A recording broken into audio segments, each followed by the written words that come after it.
The grand entrance of the hotel plaza loomed above me like the gates to a different world, one where debt collectors didn't pound on doors at 6 a.m, and the smell of stale yeast didn't cling to your hair like a second skin.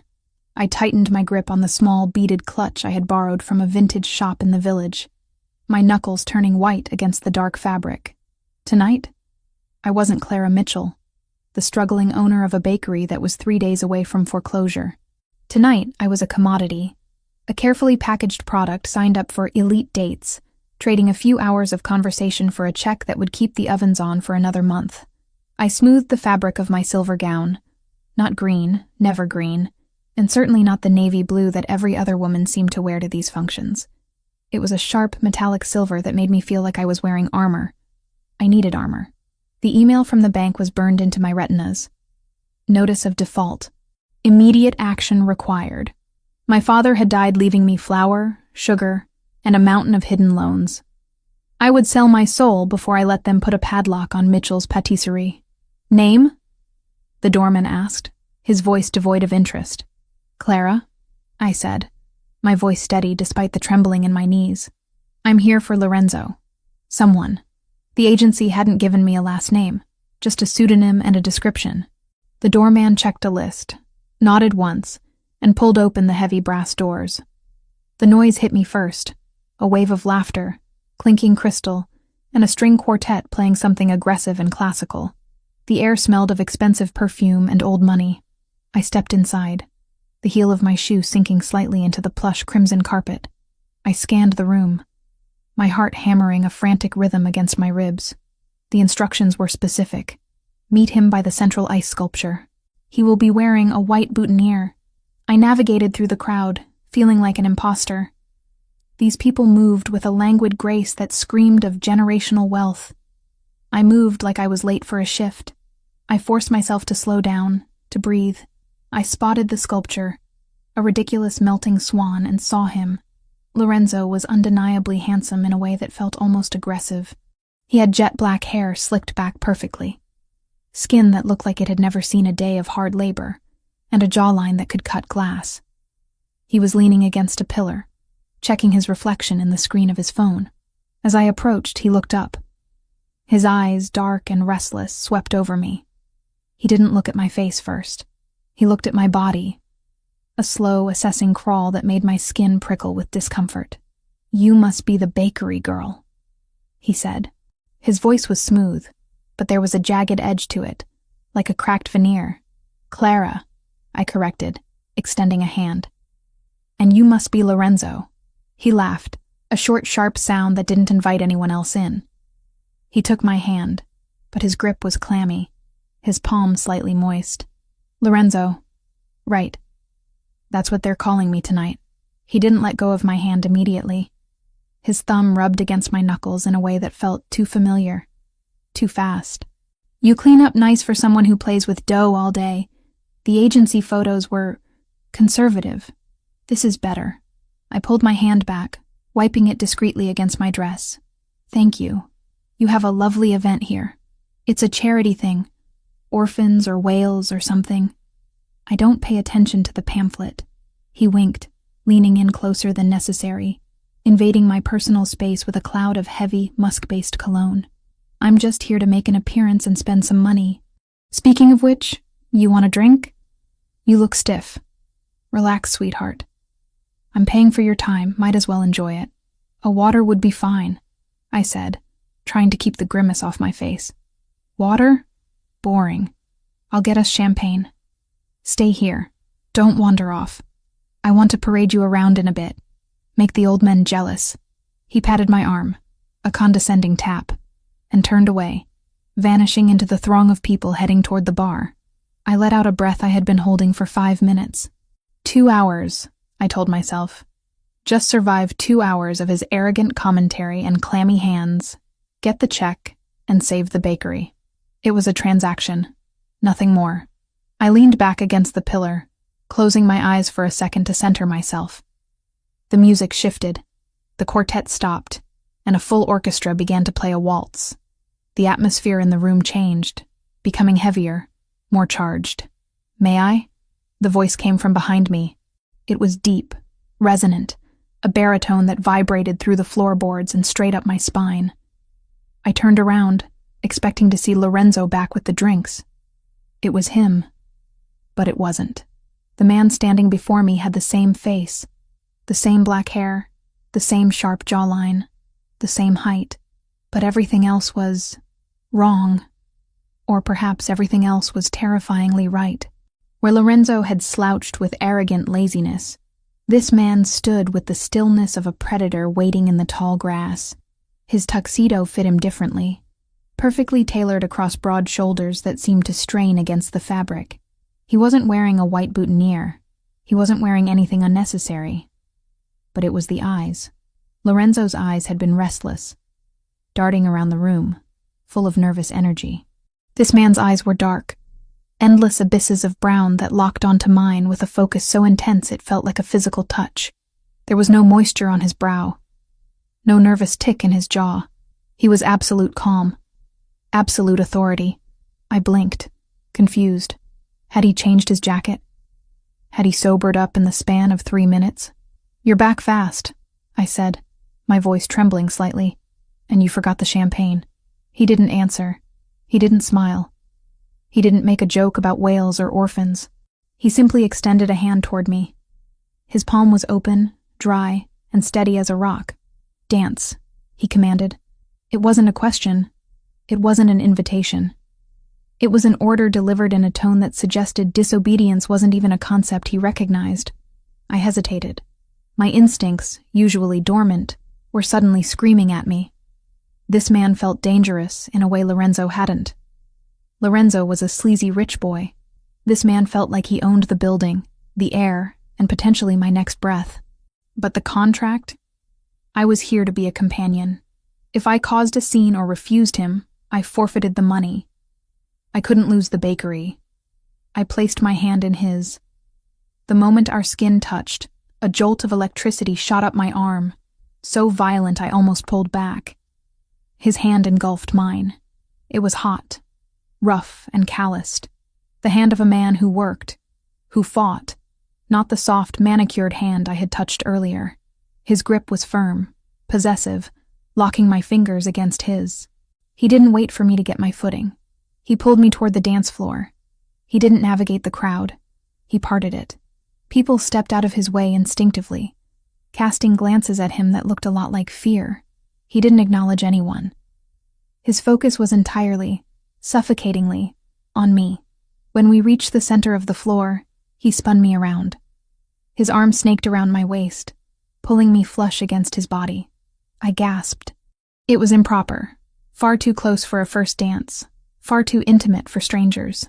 I could feel the hardness of his chest against my breasts, the solid muscle of his thigh brushing mine. He smelled different. The musk cologne was gone, replaced by the scent of rain, expensive scotch, and something sharp like gun oil. "Lorenzo?" I whispered, looking up at him. "You're different." He didn't speak. He began to move, and God, he could move. Lorenzo had walked with a swagger. This man danced with lethal precision. He guided me through the complex steps of the waltz, as if he were controlling my body with his mind. I didn't have to think. I just reacted to the subtle pressure of his fingers on my spine, the shift of his weight. We spun, the room blurring into streaks of gold and crimson around us. The silence between us stretched, thick and heavy. He was staring at me, studying every inch of my face. He looked at my mouth, then my eyes. Then the pulse I knew was fluttering wildly in my throat. It wasn't the lecherous look Lorenzo had given me. This was clinical, intense. Like he was memorizing a map. "Why aren't you talking?" I asked, feeling breathless. "You couldn't stop talking about yourself 5 minutes ago." His eyes narrowed slightly, the first crack in his stoic mask. "Talking is for men who have nothing to say." His voice was deeper, rougher. It scraped against my nerves in the most delicious, terrifying way. "Who are you?" I whispered, the question slipping out before I could stop it. "You're not him. You can't be." He spun me out, the silver fabric of my dress flaring around my legs, and pulled me back in with a snap that brought our faces inches apart. "I am the man holding you," he said low. That is all you need to know. You're hurting me. I lied. He wasn't hurting me. He was holding me together. I felt safer in his arms than I had felt in years, and that terrified me more than the danger radiating off him. I would never hurt you, he said. The conviction in his voice stunned me. It sounded like a vow, but I will not let you go. We continued to dance, a dark island in the middle of the ballroom. I felt the eyes of the room on us, heavy with judgment and curiosity. But he created a force field that kept the world at bay. For the first time in my life, I wasn't worrying about the bills, the oven repairs, the lonely nights.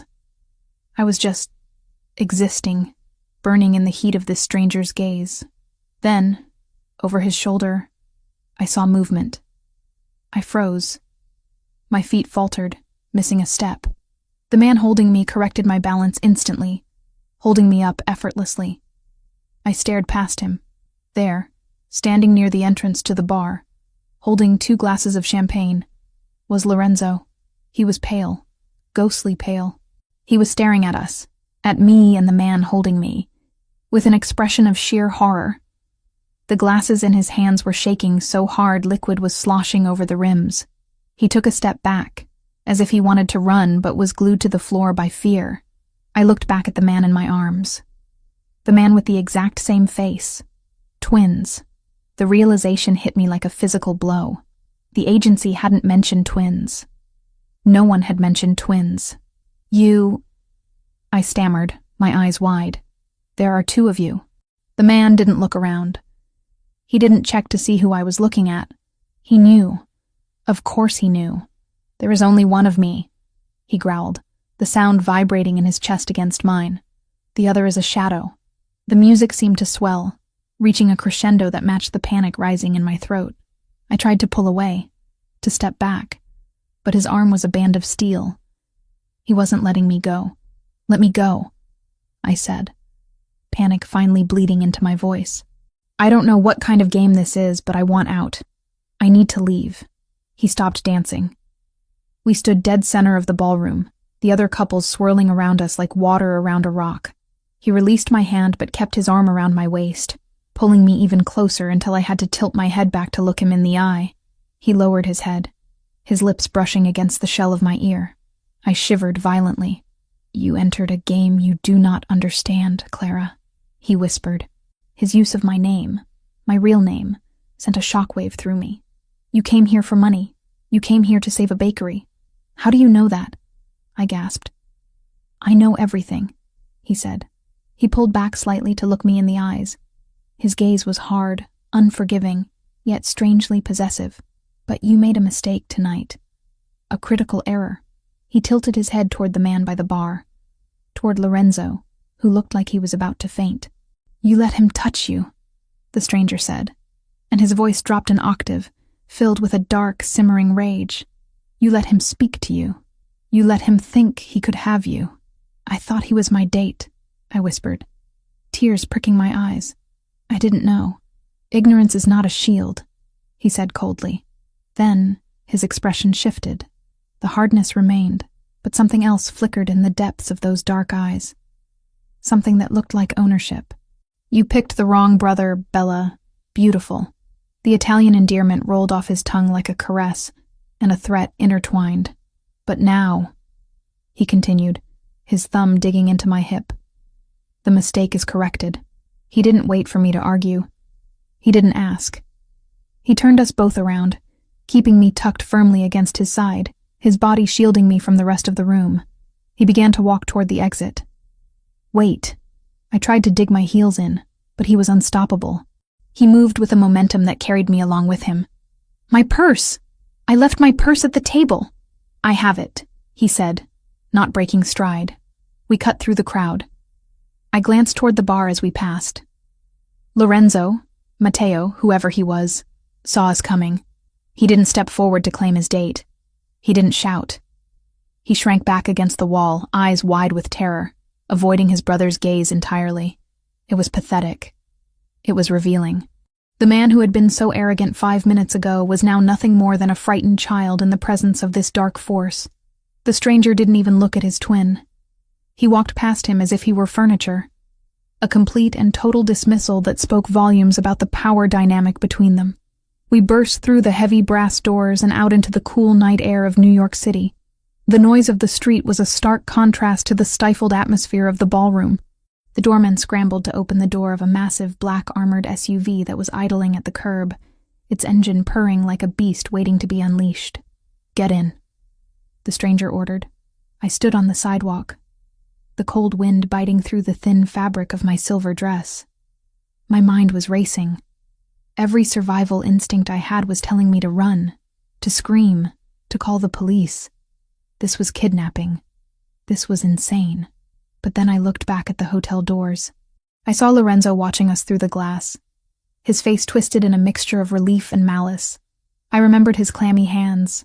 I remembered the way he had looked at me like I was a piece of meat. Then I looked at the man holding the car door open. He stood tall, imposing, his eyes fixed on me with an intensity that promised protection. Even if it came wrapped in danger, he hadn't lied to me. He hadn't made cheap jokes. He had just taken over. "Clara," he said. It was a command, but it was also an anchor. I looked at the dark interior of the car. I thought about the bakery.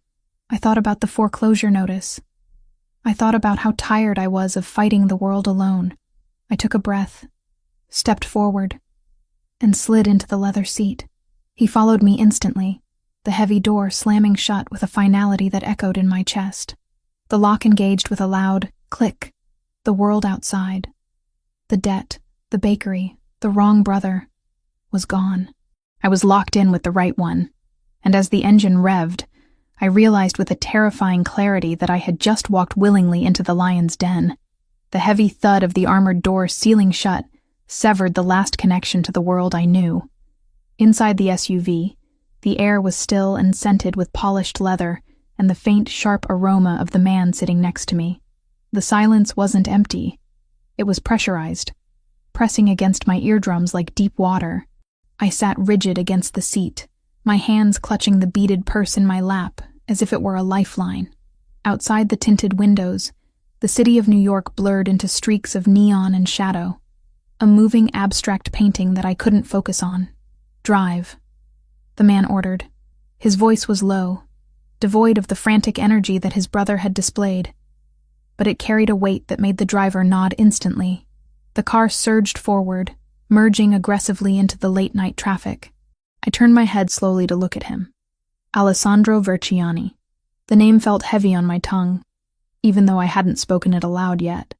In the confines of the car, he seemed even larger than he had in the ballroom.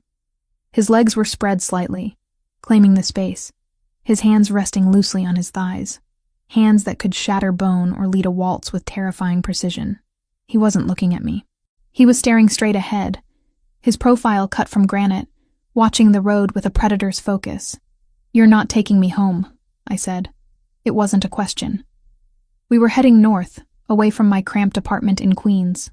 "No," he replied, his tone final. "Your home is compromised." "Compromised?" I echoed, a spark of indignation flaring in my chest. "I live in a fourth-floor walk-up with a lock that barely works. It's hardly a fortress to begin with. What does compromised mean?" He finally turned to me. The streetlights passing overhead cast rhythmic shadows across his face, highlighting the sharp angle of his cheekbone and the depths of his dark eyes. There was no pity in his gaze. There was only a cold, clinical assessment of facts. "It means my brother does not lose gracefully," Alessandro said. He reached into the inside pocket of his tuxedo jacket. The movement was smooth, not threatening, but my muscles coiled instinctively. He pulled out a sleek black tablet and tapped the screen once before extending it toward me. "You asked who I was. You asked why I intervened." "Read." I hesitated, looking from his face to the device. "What is this?"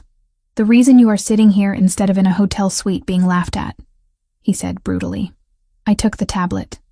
My fingers left smudges on the pristine glass. It was open to a messaging app, a private group chat.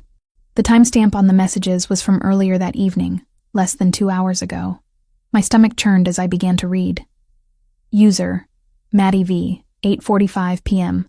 Target acquired, the redhead from the agency. Elite Dates finally sent something edible. User, Luca Boy, 8:46 p.m. The baker? Didn't think she was your type. Too much flour, not enough silicone.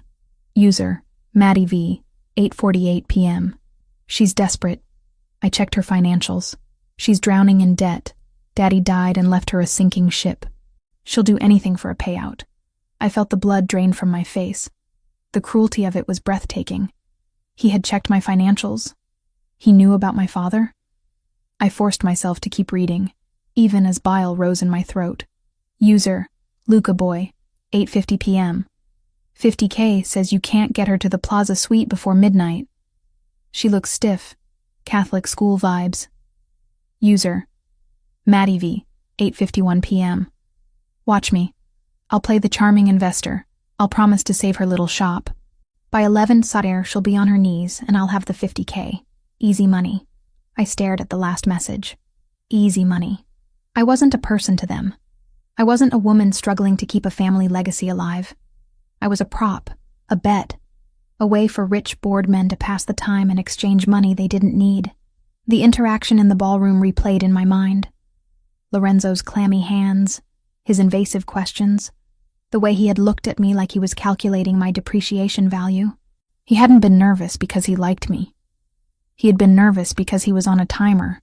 A sound escaped my throat, a harsh, jagged intake of breath. I didn't cry. I refused to cry. Tears were for people who had the luxury of being soft. And I hadn't been soft since the day the bank sent the first foreclosure notice. Instead of tears, a cold, hard rage settled in my stomach. He bet on me, I said, my voice eerily calm. $50,000. Pocket change to him, Alessandro said. He took the tablet back from my unresisting fingers and slid it away. He didn't want you, Clara. He wanted the victory. He wanted to prove he could break something innocent just because he was bored. And you? I looked at him, searching his face for the same cruelty. What do you want? Did you bet against him? Did I just help you win a different pot? Alessandro's jaw tightened. For a moment, the air in the car grew heavy with ozone, the scent of a coming storm. I do not gamble with people's lives. I end the games my brother starts. Why? I demanded. Why me? Why tonight? You could have let him win. You could have walked away. I could have, he admitted. He shifted, turning his body fully toward me. The leather seat creaked under his weight. But then I saw you. I saw you standing there in that silver dress, looking like you were ready to go to war with the world, but terrified you didn't have the ammunition. You didn't belong in his game. You were misplaced. Misplaced, I scoffed, though the word hit closer to home than I wanted to admit. So you rescued the stray dog. I claimed what was being mishandled. He corrected, his voice dropping an octave. The word claimed sent a shiver down my spine that had nothing to do with the air conditioning. Matteo breaks toys. I keep them. I am not a toy, I snapped. No, he agreed. You are not. Which is why I took you out of there before he could turn you into one. The car began to slow down. I looked out the window, expecting to see a hotel or a mansion, but the neighborhood was familiar. Too familiar. The knot in my stomach tightened until it was painful. We weren't in Manhattan anymore. We were in Brooklyn. We were 3 streets away from the bakery. Why are we here? I asked, leaning forward. You said my home was compromised. The bakery. I'm Matteo as a child, Alessandro said, his voice devoid of emotion, stating facts like a news anchor reporting a tragedy. When a child has his toy taken away, he throws a tantrum. When Matteo loses a bet, he flips the table. What did he do? My voice rose, panic finally cracking through the anger. Alessandro, what did he do? He didn't answer. He didn't have to. The car turned the final corner onto 4th Avenue, and the answer was written in the sky. Orange light flickered against the dark clouds, pulsing like a dying heartbeat. Smoke, thick and black, billowed into the air, choking the streetlights. No, I whispered. No, no, no. The car stopped. Before the driver could even put it in park, I was scrambling for the door handle. It was locked. Open it! I screamed, pounding on the glass. Open the door! Clara! Alessandro's voice was calm, a stark contrast to my hysteria. Wait! Open it! The lock clicked. I shoved the door open and stumbled out onto the pavement. The heat hit me instantly. It wasn't a warm summer breeze. It was a physical wall of scorching air. Mitchell's patisserie. The place where I had taken my first steps, where I had learned to braid dough before I learned to braid my hair, where my father's apron still hung on the hook in the back office, was gone. The front windows had been shattered. Flames were licking up the brick facade, consuming the awning that we had just replaced last year. The closed sign was melting, dripping like wax onto the sidewalk. Firefighters were there, shouting orders, their hoses blasting streams of water that looked pathetic against the roaring inferno. I stood frozen, the heat searing my face, my silver dress reflecting the destruction of my life. It wasn't just a building. It was my father. It was the smell of his cologne mixed with cinnamon. It was the sound of his laugh. It was the only thing I had left of him. The book, I gasped. The realization hit me like a bullet. The recipe book. It wasn't digital.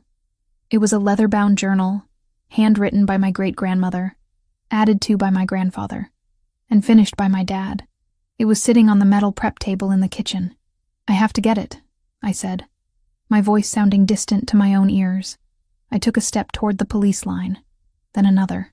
I broke into a run. Hey, lady, get back, a fireman shouted. I didn't hear him. I just saw the flames eating the kitchen. I needed to save it. If I lost the book, I lost them. I lost everything. Arms wrapped around my waist.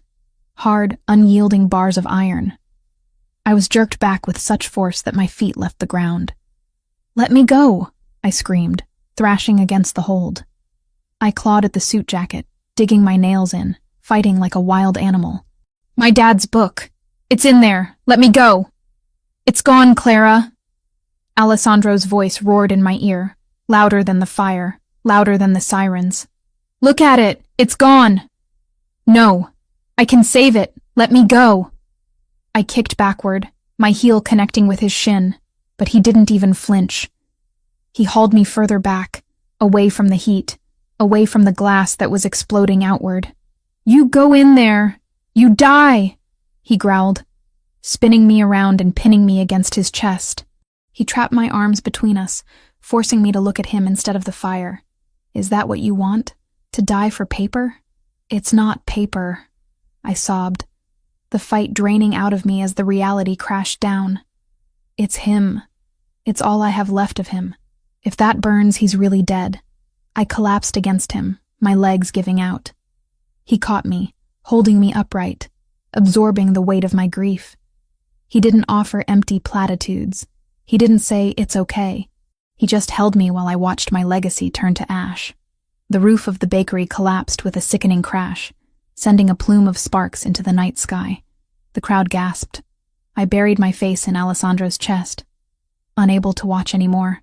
The smell of smoke was everywhere, soaking into my hair, into my dress. He did this, I whispered into the fabric of his lapel. Matteo. Yes, Alessandro said. His heart was beating steady and slow against my cheek, a terrifying contrast to the chaos around us. He sent his men 10 minutes after we left the hotel. He knew he couldn't have you, so he took away the place you were trying to save. I pulled back to look at him. My face was wet with tears, my makeup ruined, my hair a mess. I must have looked like a wreck. But Alessandro looked at me with that same intense focus he had in the ballroom. He thinks this breaks you, Alessandro said. He reached up, his thumb wiping a smudge of soot from my cheek. He thinks that without this building, you are nothing, just a desperate girl with debt. I am, I whispered. I have nothing now. The insurance won't cover arson if they think I did it for the money, and the debt remains. You have nothing, Alessandro repeated. Which means you have nothing to lose.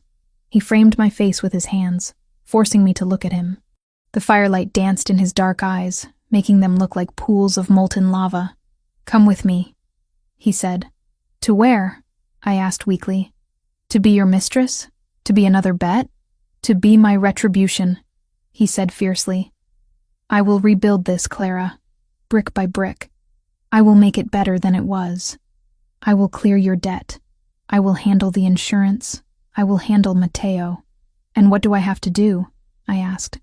Nothing in this world was free. I knew that better than anyone. What is the price, Alessandro? You live in my house, he said. You cook in my kitchen. You stay where I can see you, where I can ensure my brother doesn't finish what he started. I looked over his shoulder at the smoldering ruins of the bakery. The sign was gone. The windows were black holes. There was nothing there for me anymore. No home, no job, no safety. Matteo Verciani had stripped me bare in a single hour because his ego had been bruised. I looked back at Alessandro. He was dangerous. He was a criminal. He was the brother of the monster who did this. But he was also the only person standing between me and the abyss.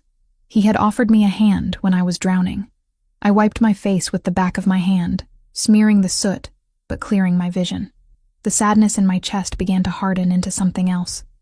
Something cold and sharp. Survival. You promise? I asked, my voice steadying. You promise you'll help me rebuild? I swear on my name, Alessandro vowed. On my blood. I will give you back your legacy. Then take me away from here, I said. I don't want to smell the smoke anymore. Alessandro nodded once. He didn't smile. This wasn't a victory. It was a salvage operation. He shifted his arm to my shoulders, turning me away from the fire, shielding me from the cameras that were starting to flash as the press arrived. Eyes down, he murmured. Don't let them see you cry. You are with me now. We do not cry for the enemy to see. I straightened my spine. I took a deep breath of the tainted air and let it out. I walked beside him back to the car. The driver held the door open. This time I didn't hesitate. I slid inside, the leather seat cool against my feverish skin. Alessandro got in beside me. The door closed, shutting out the sirens, the fire, and the ruin of my past life. To the mansion, Alessandro ordered. As the car pulled away, I didn't look back. I couldn't. I looked at my hands, stained with soot, resting on the expensive silver fabric of my dress. I had lost the bakery. I had lost the book. But as I glanced at the man sitting silently beside me, his knuckles white as he gripped his knee, I realized I had gained something far more volatile. I had gained a weapon, and I was going to use him to make sure Matteo Verciani regretted the day he ever learned my name. Are you hungry? Alessandro asked quietly, breaking the silence after a few blocks. The question was so mundane, so domestic, that it almost made me laugh hysterically. No, I said. I'm not hungry. You will eat, he stated. Shock burns calories, and you will need your strength. For what? He looked at me, and the darkness in his eyes promised violence and salvation in equal measure. For the war we are about to start, he said. I leaned my head back against the seat and closed my eyes. The image of the fire was burned into my eyelids, but the sound of his voice was louder. I was homeless. I was destitute. But for the first time in a long time, I wasn't alone. I had picked the wrong brother for a date, but I had accidentally chosen the right one for a war. And as the city lights faded into the trees of the suburbs, heading toward the Verciani estate, I knew that whatever happened next, I wouldn't be the one burning. The car sped on, carrying us into the darkness, binding our fates together with the ashes of my past. I took a deep breath, inhaling the scent of him, clean, sharp, and dangerous, and let the exhaustion finally take me. I was safe. For tonight, that had to be enough. The silence of the Verciani mansion was heavy, a physical weight that pressed against the eardrums unlike anything I had ever experienced in Brooklyn. In my old apartment, silence was a myth. There was always the hum of the refrigerator, the arguments of the couple next door, the distant siren of a police cruiser. Here, in the sprawling estate nestled in the hills of New Jersey, the silence was absolute. It was the quiet of a museum or a mausoleum. It had been 7 days since the fire. 7 days since I stood on the pavement and watched my father's legacy turn into ash and twisted metal. 7 days since I entered the beast's lair, not as a prisoner, but as a guest with no other options. I stood in the center of the kitchen, a space larger than my entire apartment, and ran my hand over the cold, pristine marble of the island. It was a chef's dream, equipped with a 6-burner Viking range, a walk-in refrigerator, and copper pots that looked like they had never been touched by a flame. That was the problem. This house, much like its master, felt untouched. It was sterile, perfect, and completely devoid of life. Alessandro had given me the East Wing. Your quarters, he had called it, as if we were in a Victorian novel. It had a bedroom with a balcony, a bathroom with a soaking tub deep enough to drown in, and a sitting room I hadn't used. He had provided me with a wardrobe of clothes that fit perfectly, all in muted tones of burgundy, gold, and cream, replacing the soot-stained silver dress I had arrived in. He had been polite, distant, and terrifyingly efficient. But I wasn't a guest. I wasn't a freeloader. And I certainly wasn't going to sit around in silk pajamas waiting for Matteo to finish me off. I checked the time on the industrial clock on the wall. 6 p.m. Alessandro would be home soon. In the week I had been here, I had observed his routine. He left before the sun came up. He returned after the sun went down. He drank black coffee. He rarely ate. The staff, a terrified housekeeper named Maria, and a rotation of stoic security guards, tiptoed around him like he was a sleeping tiger. I tightened the strings of the apron I had found in a drawer. It was stiff, brand new. I rolled up the sleeves of the cashmere sweater he had bought me. Ms. Mitchell? I turned to see Maria standing in the doorway, wringing her hands. She looked at me with a mixture of awe and pity. You don't have to cook, miss, she said, her voice a nervous whisper. We have a chef who comes in on weekends to prep meals, or we can order from the city. Mr. Verciani? He doesn't usually sit for dinner. He needs to eat, Maria, I said, pulling a knife from the magnetic strip. It was perfectly balanced, a Japanese steel blade that sang as I tested the edge against my thumb. And I need to work. If I don't do something with my hands, I'm going to lose my mind. But he didn't ask for... I know, I interrupted gently. But this isn't for him. It's for me. Now, where do you keep the shallots? By the time the front door opened an hour later, the kitchen smelled like home. It didn't smell like lemon pledge and emptiness anymore. It smelled of searing beef, reducing wine, and time. I heard his footsteps before I saw him. They were heavy, rhythmic, the sound of expensive leather on hardwood. He stopped in the doorway. I didn't turn around immediately. I was stirring the risotto, watching the arborio rice release its starch, turning creamy and golden with the saffron I had found in the back of the pantry. Something is burning, he said. His voice was rough, tired. Nothing is burning, I corrected, lowering the heat. That is the smell of caramelization. There is a difference. I turned then. Alessandro was standing there, still in his suit, though he had shed the jacket.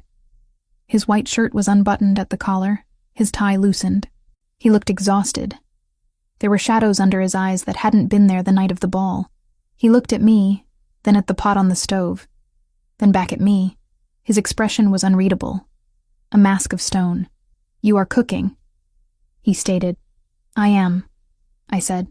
I wiped my hands on a towel and leaned against the counter, crossing my arms. We need to talk, Alessandro. About the arrangement. He stiffened slightly. Is the room not to your liking? Do you require something? The room is bigger than my entire childhood home, I said, and the clothes are beautiful. But I'm not a pet. I'm not a charity case. I don't sit around and look pretty while you pay my bills.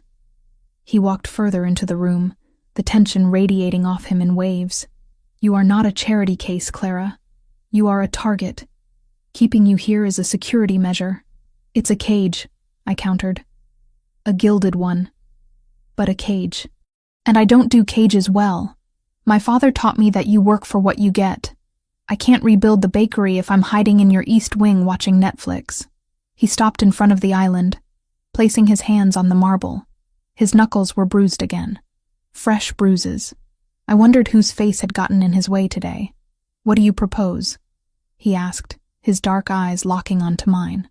A trade, I said firmly. I live here.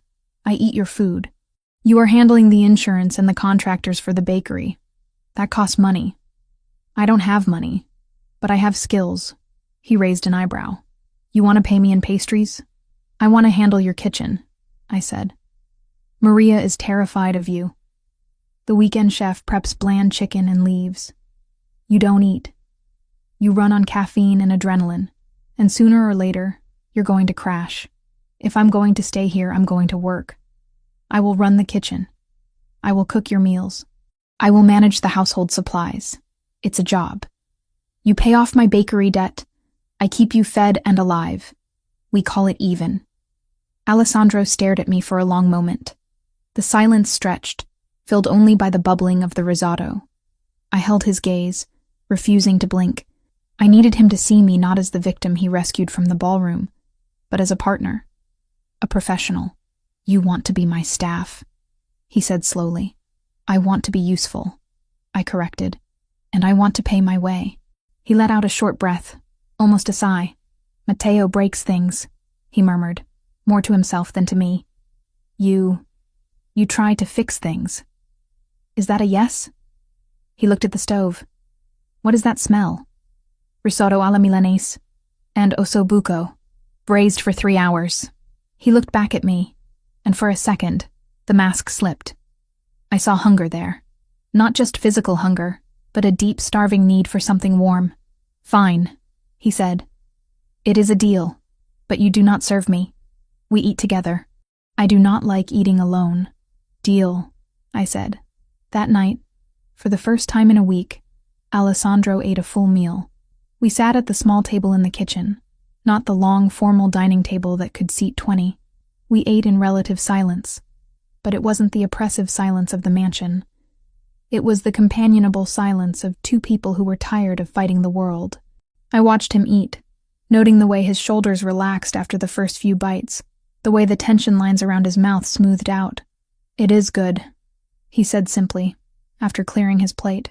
It's better than good, I replied, taking a sip of wine. It's my recipe. He looked at me, his eyes dark and intense. You are stubborn, Clara Mitchell. I know, I smiled. It's how I survive. Yes, he said softly. I believe it is. The days fell into a routine, a strange domestic routine set against the backdrop of a mafia war. Alessandro would leave early, usually before I was up, but I would leave a travel mug of coffee and a warm pastry on the counter for him. When I came down, the mug was always gone. I spent my days on the phone with insurance adjusters and contractors, calls that Alessandro had set up. He kept his word.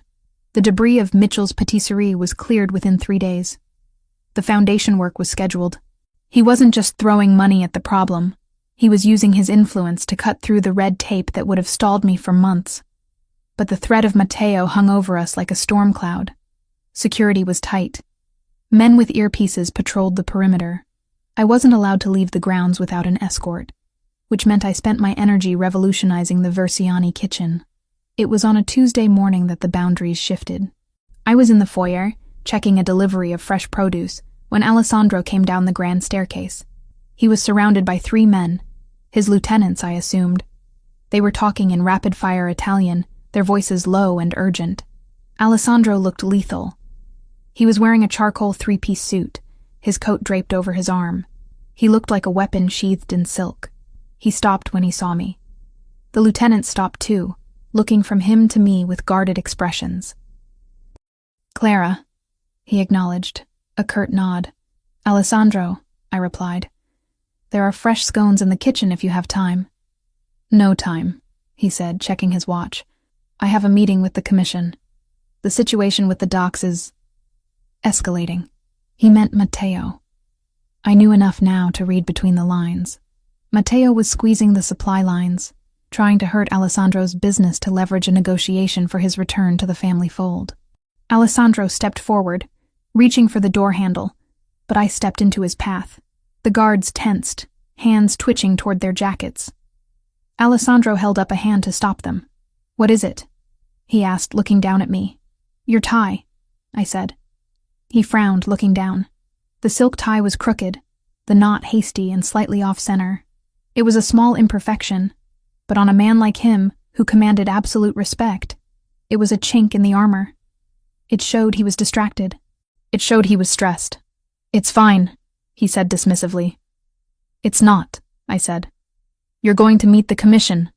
You have to look like you're in control of everything, including your wardrobe. I reached out. He froze.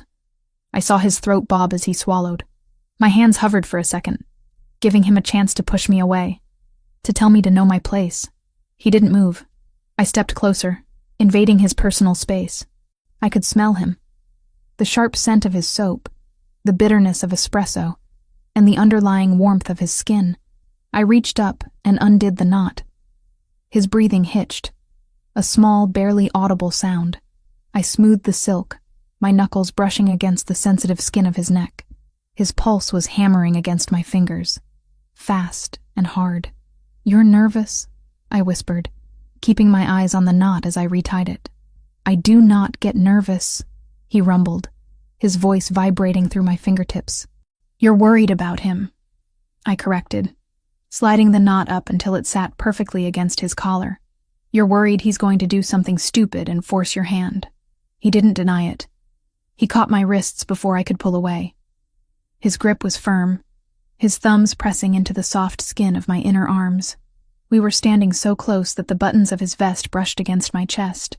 The foyer, the guards, the delivery boxes, everything faded away. You see too much, he murmured, his gaze dropping to my lips. I see the man, not the boss, I whispered back. For a heartbeat, I thought he was going to kiss me. The air between us crackled with electricity, thick and heavy. His head lowered an inch, his eyes darkening with intent. My breath hitched. I wanted him to. God help me, I wanted the monster to kiss me. Then, the walkie-talkie on one of the guards crackled. Cars are ready, boss. The spell broke. Alessandro released my wrists, stepping back. The mask slammed back into place, but his eyes were still burning. Stay inside today, he ordered, his voice rougher than usual. Do not go into the gardens. Be safe, I said. He looked at me one last time, touched the knot of his tie, and turned on his heel. Let's go. I watched him leave, my heart pounding a frantic rhythm against my ribs. I touched my own wrists where his hands had been. I was in trouble. I was falling for the man who was paying my debts, the man whose brother had burned down my life. And the terrifying part was that he was falling too. But reality has a way of crashing the party. 2 hours later, I was in the library, trying to source a specific type of vintage tile for the bakery floor, when my cell phone rang. It was an unknown number. I hesitated, then answered. Clara Mitchell? Speaking. This is Mr. Henderson from First National Bank. I'm calling regarding the personal loan attached to the bakery property, the one co-signed by your father. My stomach dropped. Yes? I thought everything was being handled. Mr. Versiani's lawyer said the insurance would cover the rebuild. The insurance covers the structure, Ms. Mitchell, the banker said, his voice clipped and cold. It does not cover the outstanding personal debt your father took out against the land 3 years ago. There is a clause in the contract. In the event of catastrophic destruction of collateral, the bank has the right to call in the full amount of the loan immediately to mitigate risk. Call in. I gripped the phone tighter. How much? $150,000. Due by close of business tomorrow. Tomorrow? I laughed, a shrill, panicked sound. I don't have that kind of money. You know I don't. The bakery burned down. I have nothing. If the amount is not paid, the bank will seize the land. The bakery will not be rebuilt. We have a buyer already lined up who is very interested in the lot. A Mr. M. Versiani. The room spun. Matteo. Of course. He couldn't stop Alessandro from rebuilding the structure, so he had gone after the land itself. He had bought the debt or pressured the bank. It was a legal chokehold. You can't do this, I whispered. It is already in motion, Ms. Mitchell. Unless you have the funds. The line went dead. I sat there, the phone slipping from my hand onto the plush carpet. I was going to lose it. After everything. After the fire. After the humiliation at the ball. After surviving the first week in this house. Matteo was going to win. He was going to take the land, pave over my father's memory, and build a parking lot or a condo just to spite his brother. I couldn't ask Alessandro. I couldn't. He had already done so much. He was rebuilding the building. Asking him for another $150,000 felt like selling the last scrap of my soul. It crossed the line from partnership to paid mistress. I paced the library. I felt trapped. The walls of the mansion, which had started to feel safe, suddenly felt like the cage I had accused them of being. I needed to fix this. But how? I had no assets. No credit. I spent the rest of the afternoon in a daze of panic. I tried calling other banks for a loan. Denied. I tried calling the insurance company. They couldn't release funds yet. I was checkmated. When 7 p.m. rolled around, I hadn't started dinner. I was sitting at the kitchen island, my head in my hands, staring at the foreclosure notice the bank had emailed me. The back door opened. Alessandro walked in. He looked worse than he had in the morning. His jacket was gone, his sleeves rolled up, revealing a bandage on his forearm that was seeping fresh blood. "Clara?" I jumped, shoving the papers under a placemat. "You're back. I'm sorry. I didn't start dinner. I lost track of time." He didn't care about dinner. He crossed the room in 3 strides, grabbing my chin and tilting my head up. "What happened?" he demanded. "You've been crying." "No, I haven't." "Do not lie to me." His thumb brushed my cheekbone. "Who touched you?" "No one touched me," I said, pushing his hand away. "It's nothing. Just stress. The tiles. They don't make the tiles anymore." It was a stupid lie. He knew it. He reached out and flipped over the placemat I had tried to hide. He pulled out the email printout. I tried to snatch it back. "Don't. It's my problem. I'll handle it." He held it out of reach, reading the document with terrifying speed. His eyes narrowed. His jaw clenched until a muscle feathered in his cheek. "Henderson?"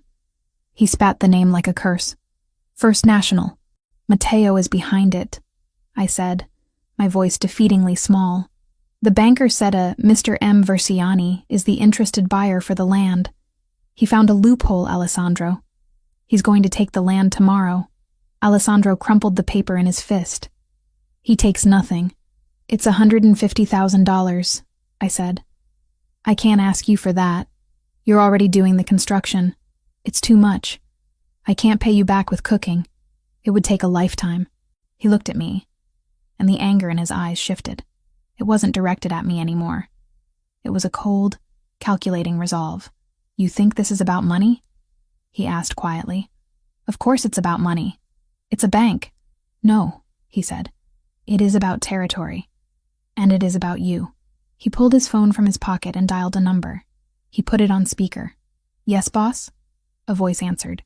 "Transfer the funds to First National Bank, the Mitchell account. Full payoff, plus the penalty fees." "Alessandro, don't!" I gasped. "Do it now," Alessandro ordered the phone. "And send Henderson a message. Tell him if he ever calls Ms. Mitchell again, I will buy his bank and fire him on Christmas Eve." "Done," the voice said. Alessandro hung up and tossed the phone onto the counter. He looked at me. "The debt is gone. The land is yours. Forever." I stood there, trembling. "Why?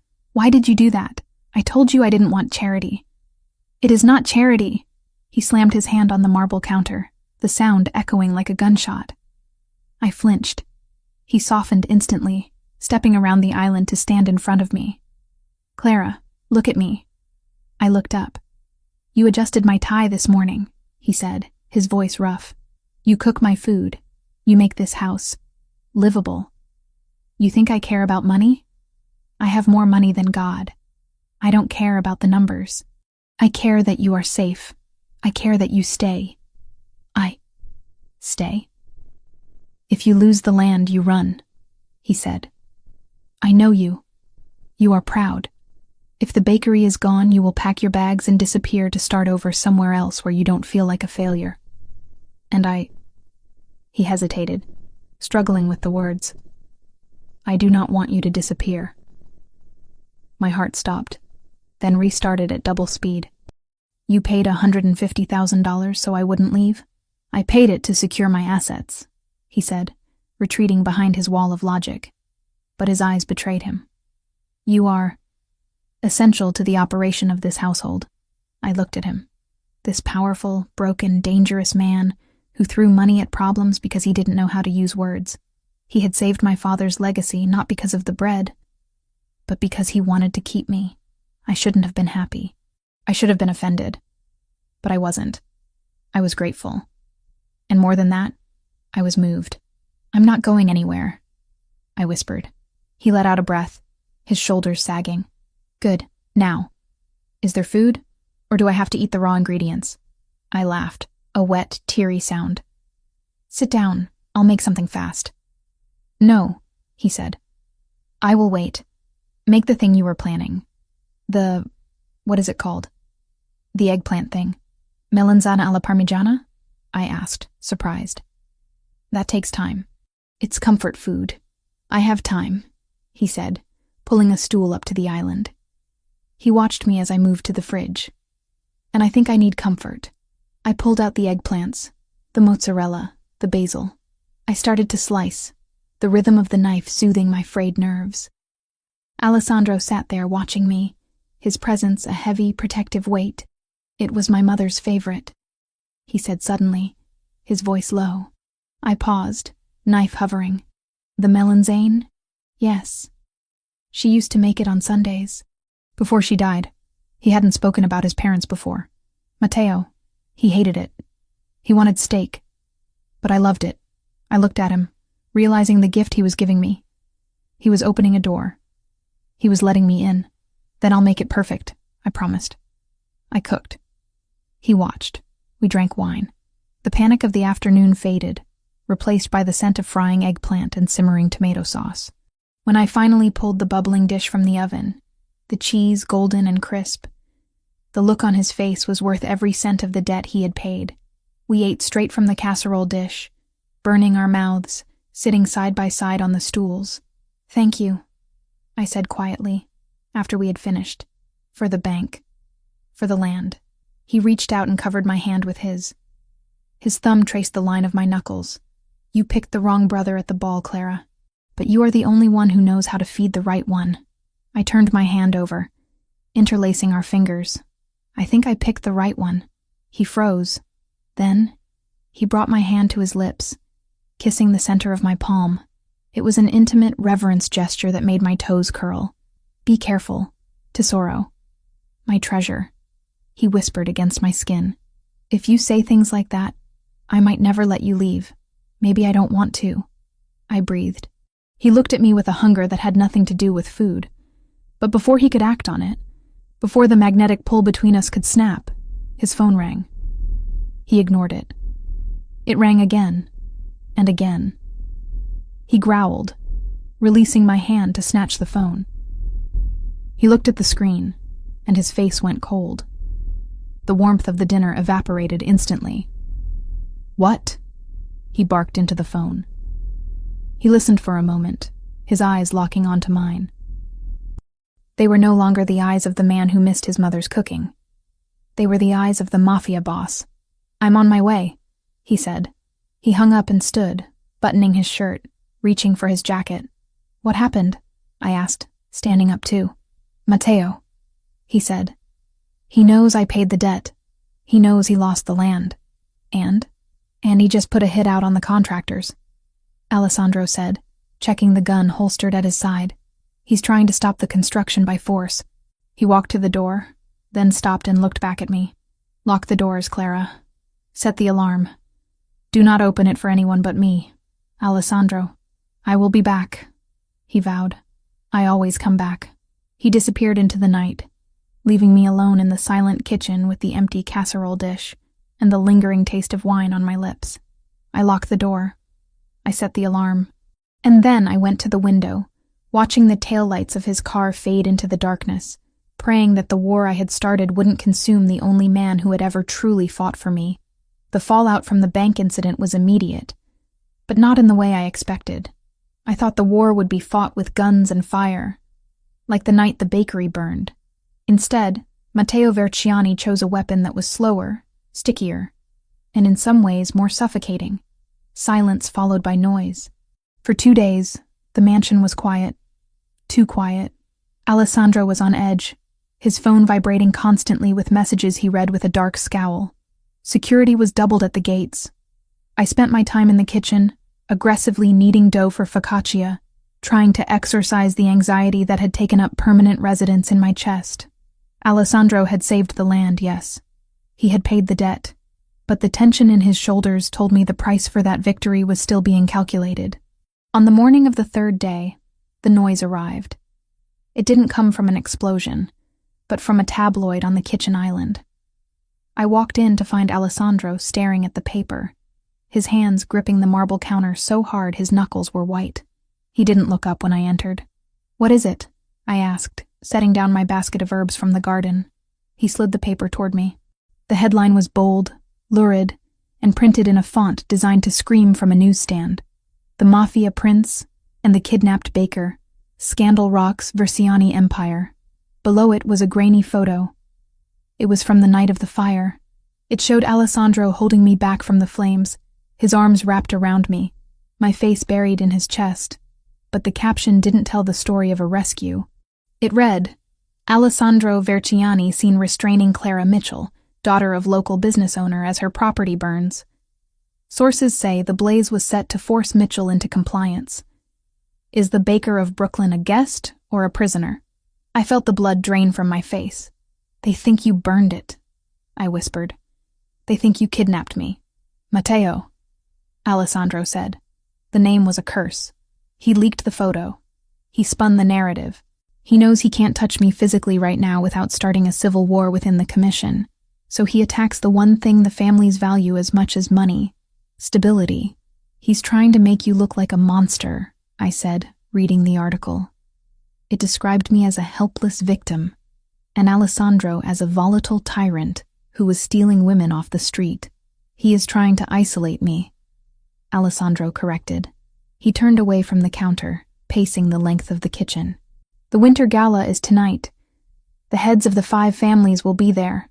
The Russians. The Irish. If they believe I am erratic, if they believe I am burning down civilian businesses and kidnapping women for sport, they will back Matteo. They will see him as the stable option. He wants to force a vote of no confidence." I looked at the photo again. I looked at the man pacing the room. The man who had paid $150,000 just so I wouldn't leave. The man who ate my eggplant parmesan like it was a religious experience. "Then we prove them wrong," I said. Alessandro stopped pacing. He looked at me, his dark eyes narrowing. "Clara, this is not a dinner party. This is a Shark Tank. If you walk into that room with me—" "If I don't," I interrupted, walking around the island to stand in front of him, "then you look guilty. You look like you're hiding me. But if I walk in there, standing next to you, not behind you, then Matteo looks like a liar."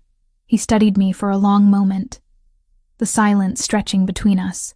He wasn't looking at me like a boss looking at an employee, or a savior looking at a victim. He was looking at me like a partner. "It will be dangerous," he warned. "They will judge you. They will whisper. Matteo will be there, and he will not be sober."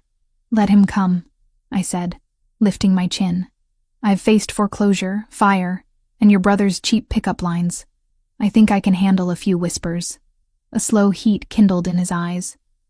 He reached out, his hand cupping my cheek, his thumb brushing over my skin with a reverence that made my breath hitch. "Then get dressed," he said, his voice dropping to that rough velvet timbre that turned my knees to water. "We are going shopping." The boutique Alessandro took me to wasn't a store. It was a fortress of silk and chiffon located in a brownstone on the Upper East Side that didn't have a sign. The windows were frosted. The door was locked until a security guard recognized Alessandro and buzzed us in. Inside, it smelled of lavender and money. A woman with severe glasses and an impeccable suit hurried over. "Mr. Verciani," she said, inclining her head. "We weren't expecting you." "I need a gown," he said, "for the gala. Tonight." "Of course," she said, her eyes flicking to me. There was judgment there. I was wearing jeans and one of Alessandro's oversized sweaters, but she hid it quickly. "For the young lady? What style were you thinking? We have a lovely selection of pastels. Perhaps something modest, too." "No," Alessandro said. He didn't look at the racks. He looked at me. She does not need modest, and she does not wear pastels. She chooses. He walked over to a leather armchair, sat down, and crossed his legs. He gestured to the store. Whatever you want, Clara. Choose something that tells them who you are. It was a test. Or maybe it was a gift. Matteo had treated me like a doll to be dressed up for a bet. Alessandro was giving me the weapon and letting me aim it. I walked through the racks. I touched silks that felt like water and satins that felt like glass. I saw the navy blue dresses, the safe, elegant choice for a MAFIA wife. I saw the black dresses, the color of mourning and power. But then, in the back, I saw it. It wasn't safe. It wasn't quiet. It was a deep, rich burgundy, the color of expensive wine or fresh blood. It was made of heavy velvet that looked like it could absorb the light. It had long sleeves, a high neck that dipped into a dangerous V in the back, and a slit that went up to the thigh. It was regal. It was bold. It was the color of the heart I was trying to protect. This one, I said. The saleswoman hesitated. That is a very strong color, miss. It is from the vintage collection. It might be too heavy for— Try it on, Alessandro said from his chair. His eyes were fixed on the dress, and I saw a flash of hunger there that he didn't bother to hide. 10 minutes later, I stepped out of the dressing room. The velvet hugged every curve of my body, heavy and protective. The color made my pale skin look luminous, and my red hair look like fire. I had pinned my hair up loosely, letting a few strands fall to frame my face. I wasn't wearing the silver jewelry I had worn to the plaza. I was wearing nothing but the dress and the gold heels the assistant had found. I walked to the pedestal and turned to the mirror. For the first time in weeks, I didn't see the tired girl who cried over bills. I saw a woman who had survived a fire. I looked at Alessandro in the reflection. He had stood up. He was staring at me with an intensity that made the air in the room feel thin. He walked toward me slowly, like he was approaching a wild animal he intended to capture. He stopped right behind me, his dark eyes locking with mine in the glass. Burgundy, he murmured, his voice rough. The color of kings. Do you like it? I asked, my voice barely a whisper.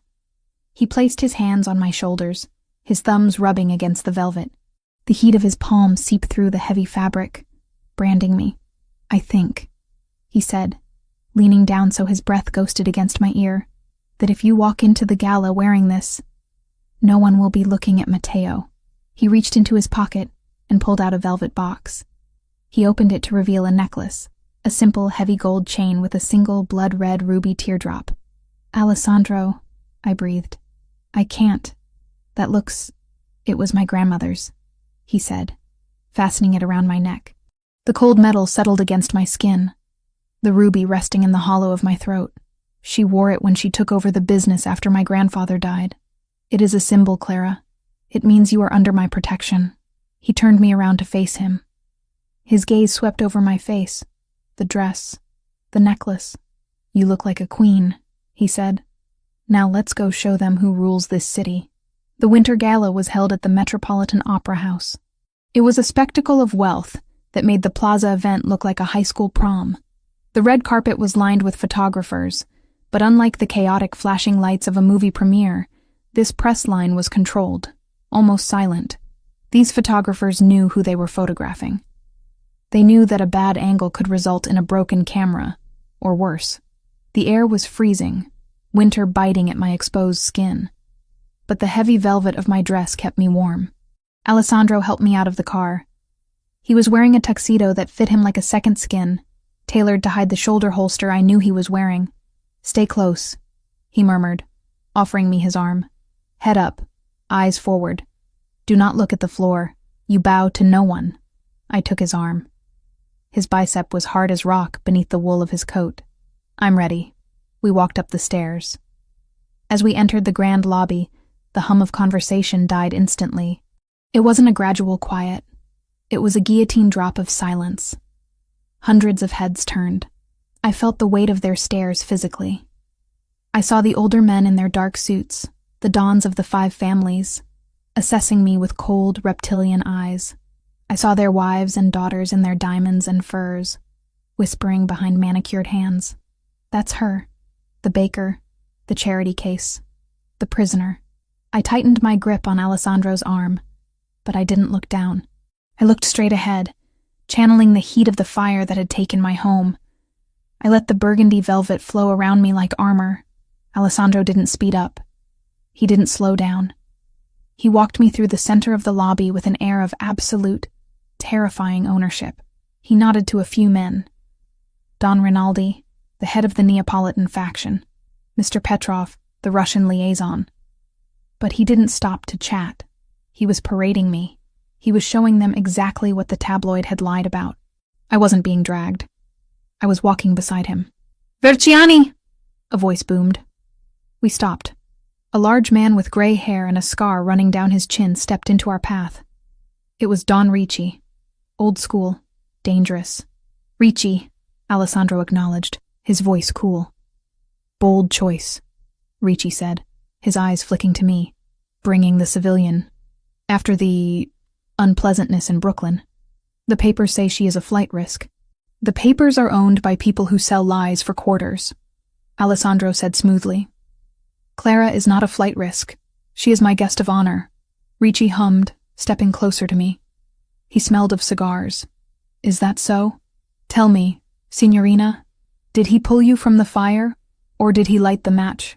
It was a trap. If I looked scared, Alessandro looked guilty. If I looked angry, I looked unstable. I met Ricci's gaze. "Mr. Verciani pulled me from the fire. Don Ricci," I said, my voice steady and clear, carrying in the silent lobby. But I suspect the match was lit by someone who is afraid of competition. Ricci's eyebrows shot up.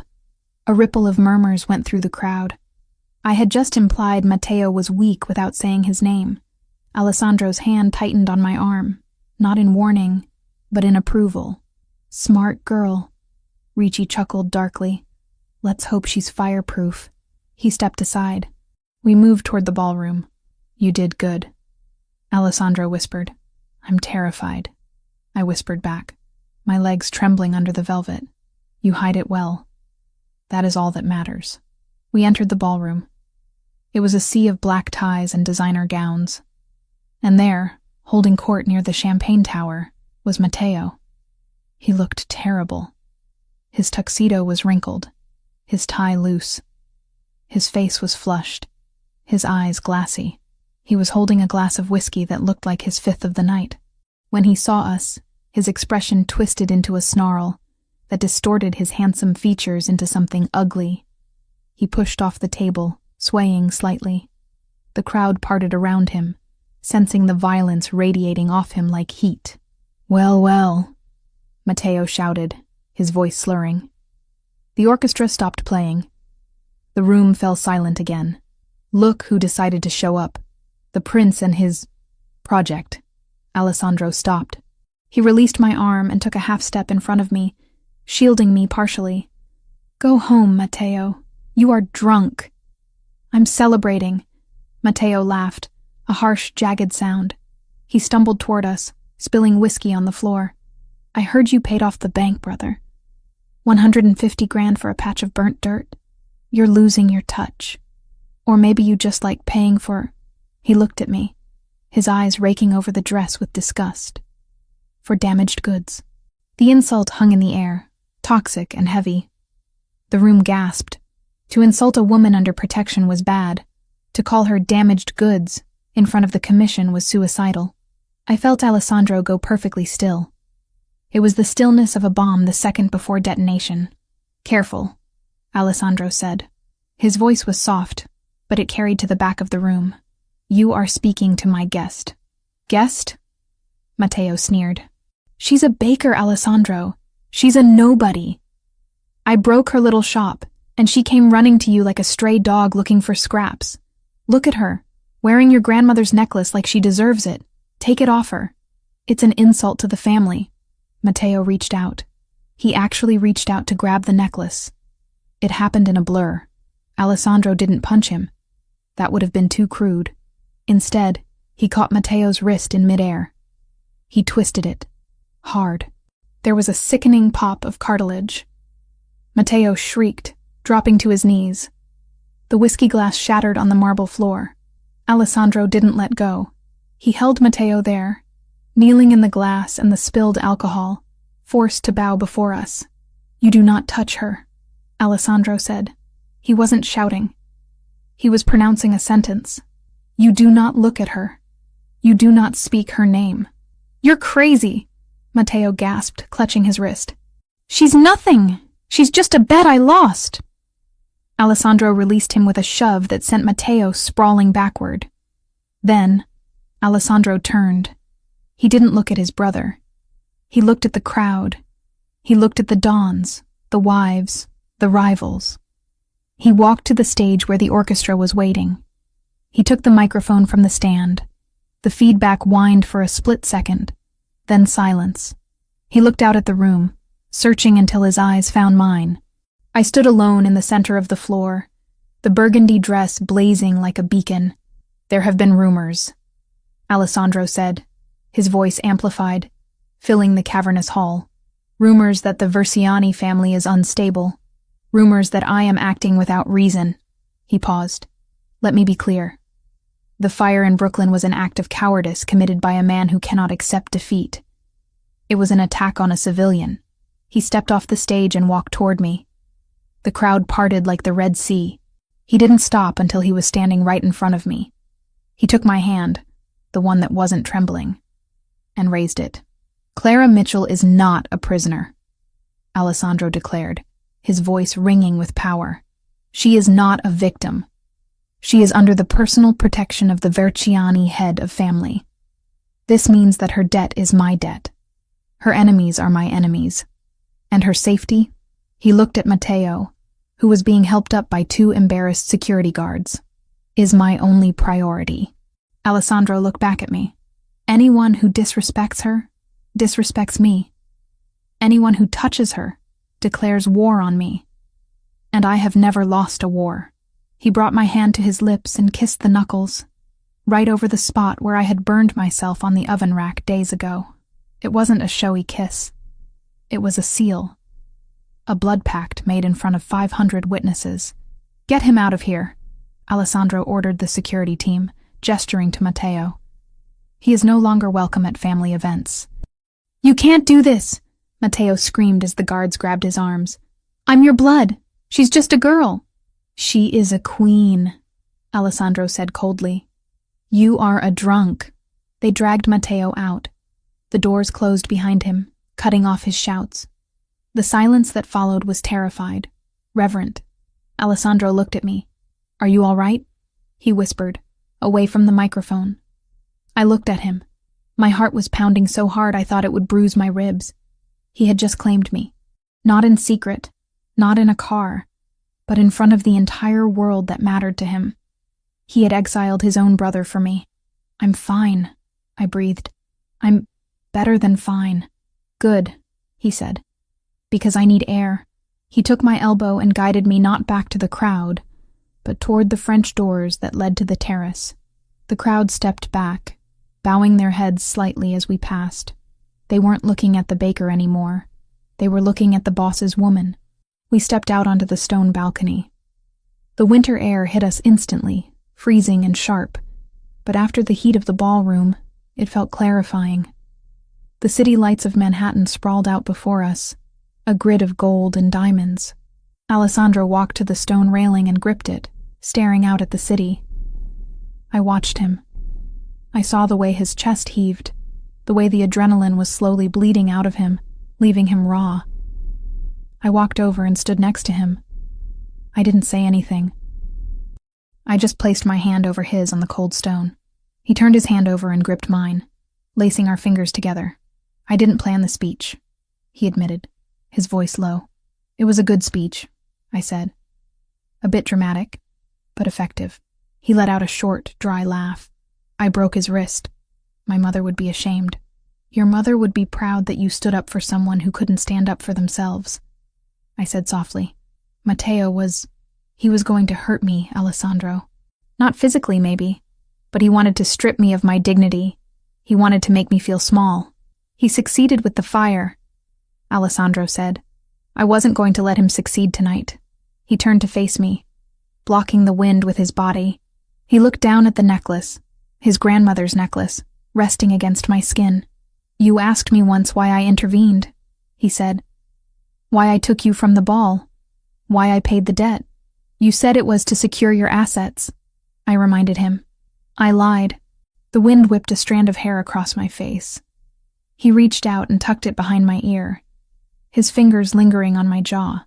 His touch was hot, searing against the winter chill. "I did it because I wanted to," he confessed, the words torn from him. "I did it because when I saw you in that silver dress, dancing with a man who didn't deserve to breathe the same air as you, I felt something I haven't felt in 10 years. "What?" I whispered, my breath misting in the air between us. "Possessive," he said. "Territorial. Alive." He stepped closer, eliminating the space between us. My back pressed against the stone railing. There was nowhere to go, and I didn't want to go anywhere. "I didn't save you to settle a score, Clara. I saved you because the thought of you belonging to anyone else, it made me want to burn the city down myself." My heart stuttered. This was it. The line. We were crossing it. "And now?" I asked. "Everyone inside thinks I belong to you now. They think I'm yours." He looked at me, his eyes dark and endless, filled with the reflection of the city lights and a hunger that could consume worlds. "Let them think," he whispered, leaning down until his lips were hovering millimeters from mine. "But tell me, Clara, do they think right?" I looked at the man who had rebuilt my life from the ashes. The man who had faced down his own blood to protect my honor. The man who made me feel like a queen in a velvet dress.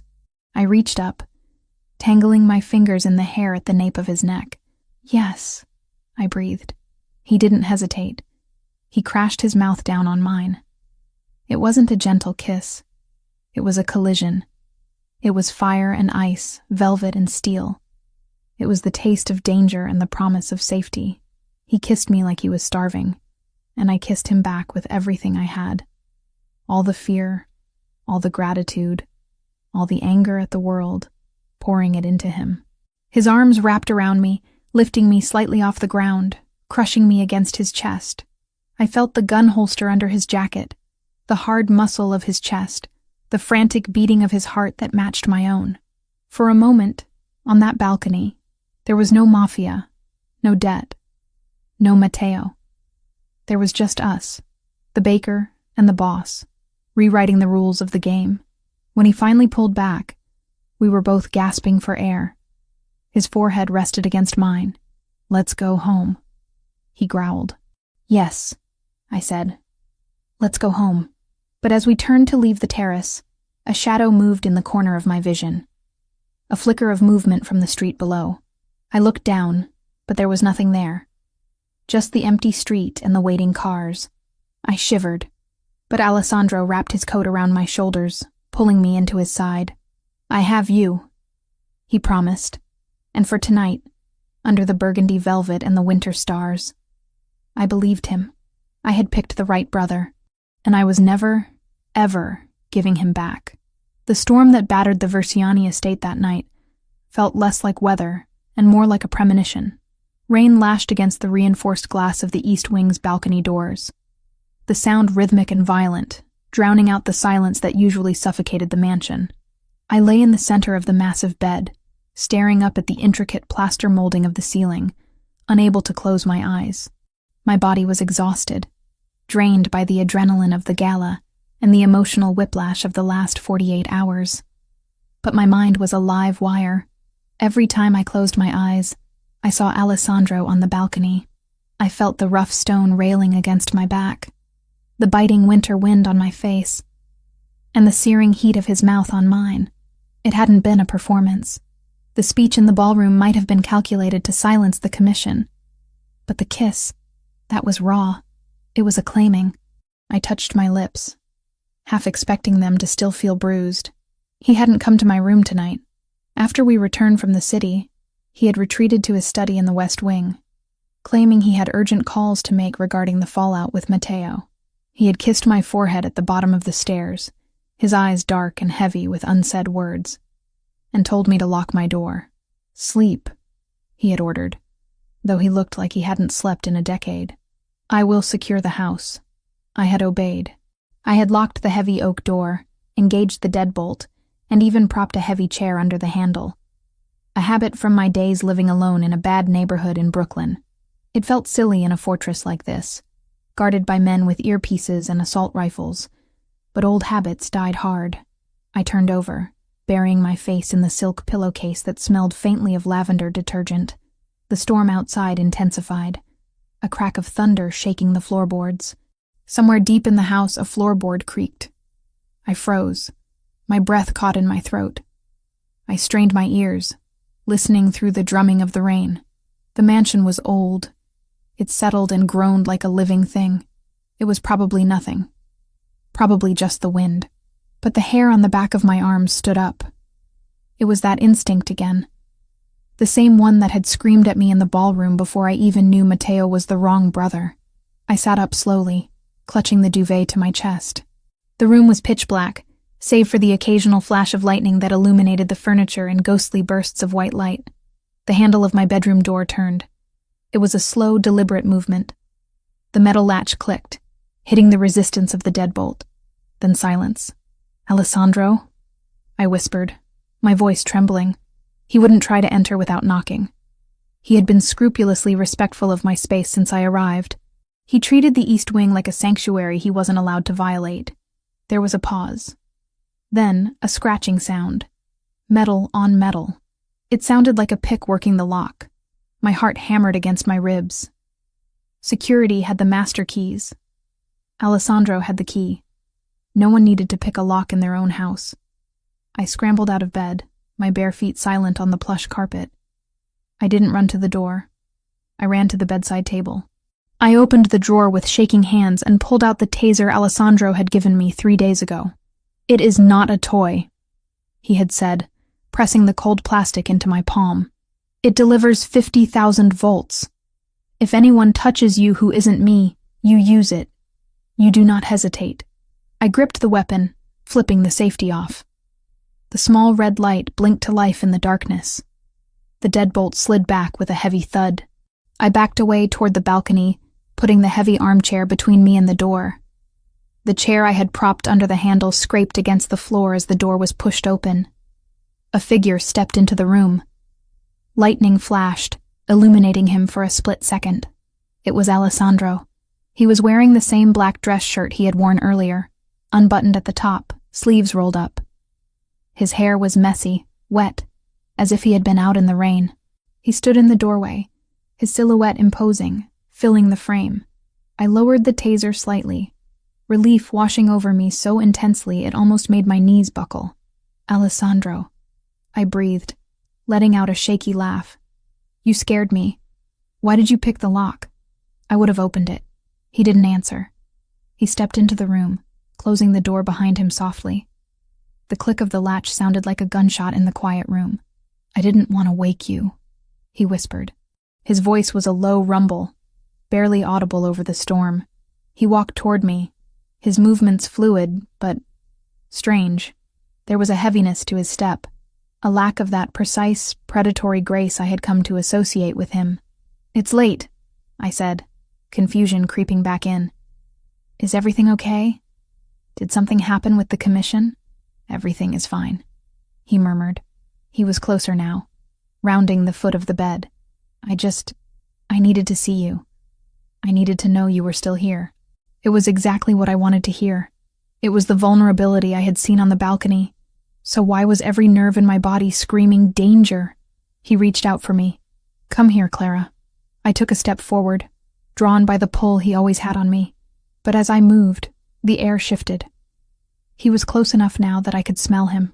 I stopped dead. Alessandro smelled of expensive scotch, rain, and clean linen. It was a sharp, cold scent. The man standing 3 feet away from me smelled of stale bourbon, sweat, and a cloying cheap cologne that tried to mask the odor of unwashed skin. It wasn't him. The realization hit me with the force of a physical blow. The silhouette was right. The height was right. The voice was a terrifyingly close mimicry. But the smell was wrong. "You're not Alessandro," I whispered, horror icing my veins. The figure froze. A flash of lightning lit up the room again, longer this time. It illuminated his face. It was Alessandro's face. The same bone structure, the same dark eyes. But the expression was twisted, manic. The eyes weren't stoic and controlled. They were bloodshot and wild, dancing with a chaotic malice. Matteo. He grinned, and it was a grotesque parody of his brother's rare smiles. Smart girl. Matteo hissed, dropping the whisper. His voice was slurred, wet with alcohol. You always were too smart for your own good. That's what he likes about you, isn't it? The brain, the little fire. How did you get in here? I demanded, backing away until my legs hit the chair. I kept the taser hidden behind the fold of my silk robe. The security, the alarms, the tunnel. Matteo laughed, a low, ugly sound. He took another step toward me, his movements jerky. Did he forget to tell you? The old wine cellar has a delivery hatch that leads to the old prohibition tunnels. We used to play hide-and-seek down there when we were kids. Alessandro thinks he sealed it years ago. He thinks he knows everything. But he forgot I have a memory, too. He was drunk, dangerous, and he was in my bedroom. Get out, I said, my voice steady despite the terror clawing at my throat. Alessandro will kill you if he finds you here.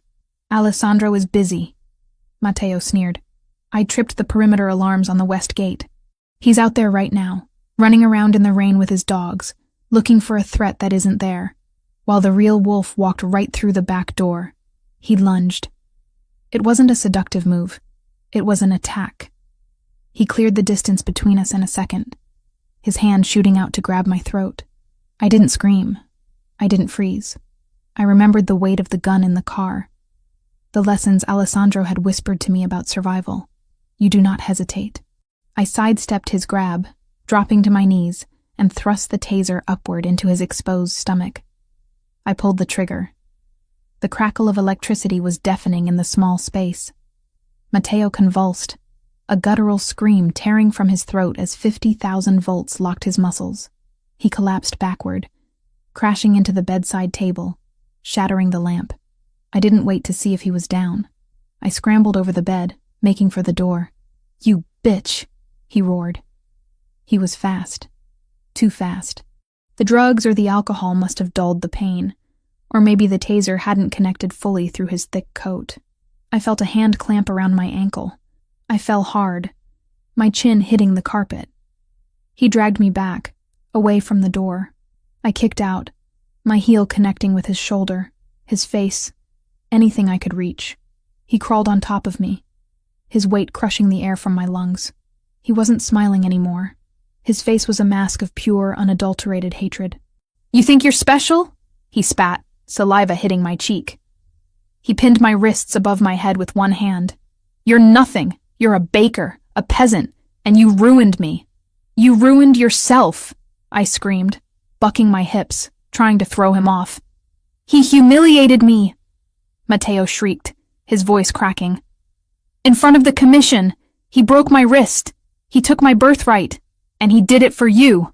He reached into his boot with his free hand. Metal flashed in the darkness. A knife. A serrated hunting knife. If I can't have the family, Matteo whispered, pressing the cold blade against the pulse of my neck. Then he doesn't get to have the girl. I stared up at him, at the eyes that were so like Alessandro's but completely empty of his soul. I knew with absolute certainty that he was going to kill me. Not for money, not for a bet, but because I was the only thing he could break to hurt his brother. Do it, I gasped, staring him down. But he will hunt you to the ends of the earth. Let him come. Matteo raised the knife. The door to the bedroom exploded inward. It didn't open. It shattered. The wood splintered around the lock as a force of nature kicked it in. Matteo flinched, turning his head. Alessandro stood in the ruins of the doorway. He was dripping wet, his chest heaving, a gun in his hand. But he didn't fire. He couldn't. Matteo was on top of me. The shot was too risky. Alessandro didn't need the gun. He dropped it. He moved faster than I thought a human being could move. He was a blur of darkness and violence. He crossed the room and tackled Matteo off me. the force of the impact sending them both crashing into the wardrobe. The wood cracked. Mirrors shattered, raining shards of glass onto the carpet. I scrambled backward, gasping for air, clutching my throat where the knife had pressed. The two brothers were a tangle of limbs on the floor. It was like watching a mirror image fight itself. They had the same build, the same strength, but Alessandro fought with a cold, terrifying precision, while Matteo fought with the desperate flailing of a drowning man. Matteo slashed with the knife. Alessandro caught his wrist, the same one he had broken at the gala. He twisted it. The sound of the bone snapping again was sickening, a wet crunch that made my stomach turn. Matteo screamed, dropping the knife. Alessandro didn't stop. He punched Matteo in the face. Once, twice, 3 times. Each blow was a heavy, meaty thud. He wasn't fighting to subdue. He was fighting to erase. "You touched her!" Alessandro roared, his voice unrecognizable. It was guttural, animalistic. I told you what would happen." He dragged Matteo up by the lapels of his jacket and slammed him against the wall. Matteo's face was a ruin of blood and bruises. He was barely conscious, his legs dragging on the floor. Alessandro wrapped his hands around Matteo's throat. His biceps bulged, the veins in his neck straining. He was going to kill him, right here, right now. He was going to snap his own twin's neck. "Alessandro!" I screamed. He didn't hear me. His eyes were fixed on his brother's face, wide and unseeing, lost in the red haze of berserker rage. "Die," Alessandro whispered. "Just die." Matteo clawed feebly at Alessandro's hands, his eyes rolling back in his head. I couldn't let this happen. Not because I cared about Matteo. I wanted him dead for what he had done, but because if Alessandro killed his brother with his bare hands in my bedroom, he would never come back from it. It would destroy the part of him that was still human. It would make him exactly what Matteo claimed he was. A monster. I scrambled to my feet, ignoring the glass cutting into my bare soles. I ran to them. I didn't pull on Alessandro's arm. I knew I couldn't move him. I placed my hands on his face. "Alessandro!" I shouted, forcing him to look at me. "Look at me!" He didn't blink. His grip tightened. Matteo made a choking, gurgling sound. "Alessandro, stop!" I pleaded, pressing my forehead against his cheek. I could feel the heat radiating off him, the tremors of rage shaking his massive frame. "He's defeated. It's over. Don't do this. He touched you." Alessandro rasped, his eyes still locked on Matteo. "He held a knife to your throat. And he failed," I said firmly. "I'm alive. I'm right here. But if you kill him now, you lose. You become him." Alessandro's eyes flickered. He looked down at me. He saw the terror in my face. Not terror of Matteo, but terror for him. "Don't stain your soul for him," I whispered, my thumb stroking his cheekbones, smearing the blood that had splattered there. "And please, don't dirty the carpet. I just got the stain out from the wine." It was an absurd thing to say. Ridiculous. But it was domestic. It was grounding. It was something Clara the baker would say, not a mafia victim. It broke the trance. Alessandro blinked. The murderous haze receded, replaced by a cold, sharp clarity. He looked at his brother's purple, gasping face. He looked at his own hands wrapped around Matteo's throat. He released him. Matteo crumbled to the floor like a puppet with cut strings, coughing and retching, curling into a fetal position. Alessandro stepped back, chest heaving. He looked at his hands, then at me. He reached out, touching my neck where the knife had been. "Did he cut you?" he asked, his voice shaking. "No," I said. "Just a scratch. I'm okay." He pulled me into him, burying his face in my hair. He held me so tight it hurt, but I didn't complain. I held him back, anchoring him to the earth. "I should have checked the wine cellar," he muttered into my hair. "I should have known. I was arrogant." "You came," I said. "That's what matters." The sound of running footsteps echoed in the hallway. The security team finally arrived, guns drawn, looking panicked.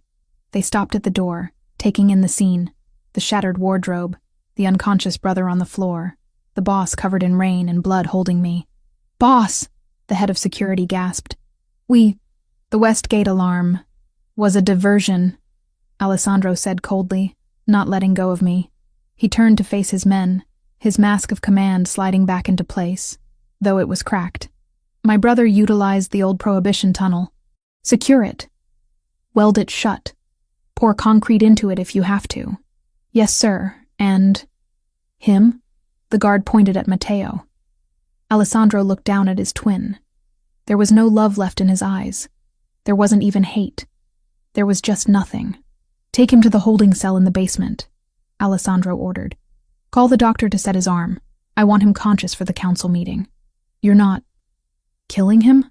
The guard asked, surprised. Death is too easy, Alessandro said. He wants to be a martyr. I'm going to make him a ghost. The guards dragged Matteo out. He groaned as they moved him, leaving a smear of blood on the pristine cream carpet. Alessandro watched them go, then turned back to me. He looked at my feet. You're bleeding, he said. I looked down. There were small cuts on my feet from the mirror shards. It's fine. I didn't feel it. He didn't speak. He scooped me up into his arms, carrying me out of the ruined bedroom. He didn't take me to the guest room. He walked down the hall to the west wing to his own suite. He kicked the door open and carried me into his bathroom. He set me down on the edge of the massive marble tub. He grabbed a first aid kit from the cabinet and knelt at my feet. He cleaned the cuts with gentle, precise movements, his large hands incredibly tender. He didn't look up as he worked. This house is compromised, he said quietly. Matteo is in the basement, I reasoned. It's over. No, Alessandro said, bandaging my foot. He sold the root. I heard him muttering it when I had my hands on his throat. He didn't just come here to kill you. He came here to create a distraction while he signaled the Russians. He stood up, washing the blood from his hands in the sink. He looked at me in the mirror. They know the layout now. They know the security protocols. Matteo has been talking to Petrov for weeks. The West Gate alarm wasn't just him. It was a test run. He turned around. We cannot stay here. Where do we go? I asked. The bakery is a construction site. My apartment isn't safe. There is a safe house, Alessandro said. In the Catskills. It is off the grid. No digital footprint, no tunnels. When do we leave? Now, he said. Pack a bag. Warm clothes. We leave in 10 minutes. Alessandro, I said, stopping him as he moved to the door. Are you okay? He stopped. He looked at his hands again. I almost killed him, Clara. I wanted to. I enjoyed the thought of it. But you didn't, I reminded him. You chose not to. I chose you, he corrected. I stopped because you asked, not because I felt mercy. He walked over to me, cupping my face. That is why I need you. You are the only thing keeping me from becoming him. He kissed me hard, a kiss that tasted of iron and desperation. Get dressed, he ordered, pulling away. The car will be waiting. I nodded, rushing to grab what I could. But as I threw sweaters into a duffel bag, a cold knot of dread settled in my stomach. We had survived the fire. We had survived the invasion. But now we were running. And in my experience, running only worked for so long before the wolves caught up. I looked at the burgundy dress hanging in the closet, the armor I had worn to the gala. I left it there. Where we were going, velvet wouldn't save me. I grabbed the heavy boots, the jeans, and the taser. 10 minutes later, we were in the armored SUV, speeding away from the mansion as the storm raged on. Alessandro drove this time, his knuckles white on the wheel. I watched the rearview mirror, half expecting to see headlights following us. There was nothing but rain and darkness. But as the silhouette of the Versiani estate disappeared behind the trees, I knew the war wasn't over. It had just moved to a new battlefield. The rendezvous point was a derelict warehouse on the edge of Yonkers, a skeletal structure of rusted steel and broken concrete that looked abandoned to the rest of the world. To Alessandro Versiani, it was a staging ground. We had switched vehicles there. Leaving the SUV, we had fled the mansion in for something that looked less like a car and more like a tank wrapped in civilian luxury. It was a customized, armored transport, black and imposing, sitting in the center of a convoy of 3 identical vehicles. I sat in the back of the middle vehicle, my hands trembling slightly in my lap. I clasped them together to stop the motion, hating the physical betrayal of my nerves. Beside me, Alessandro was a statue of concentrated energy. He was on the phone, speaking in rapid-fire Italian, his voice low and lethal. He hadn't touched me since we got into the new car.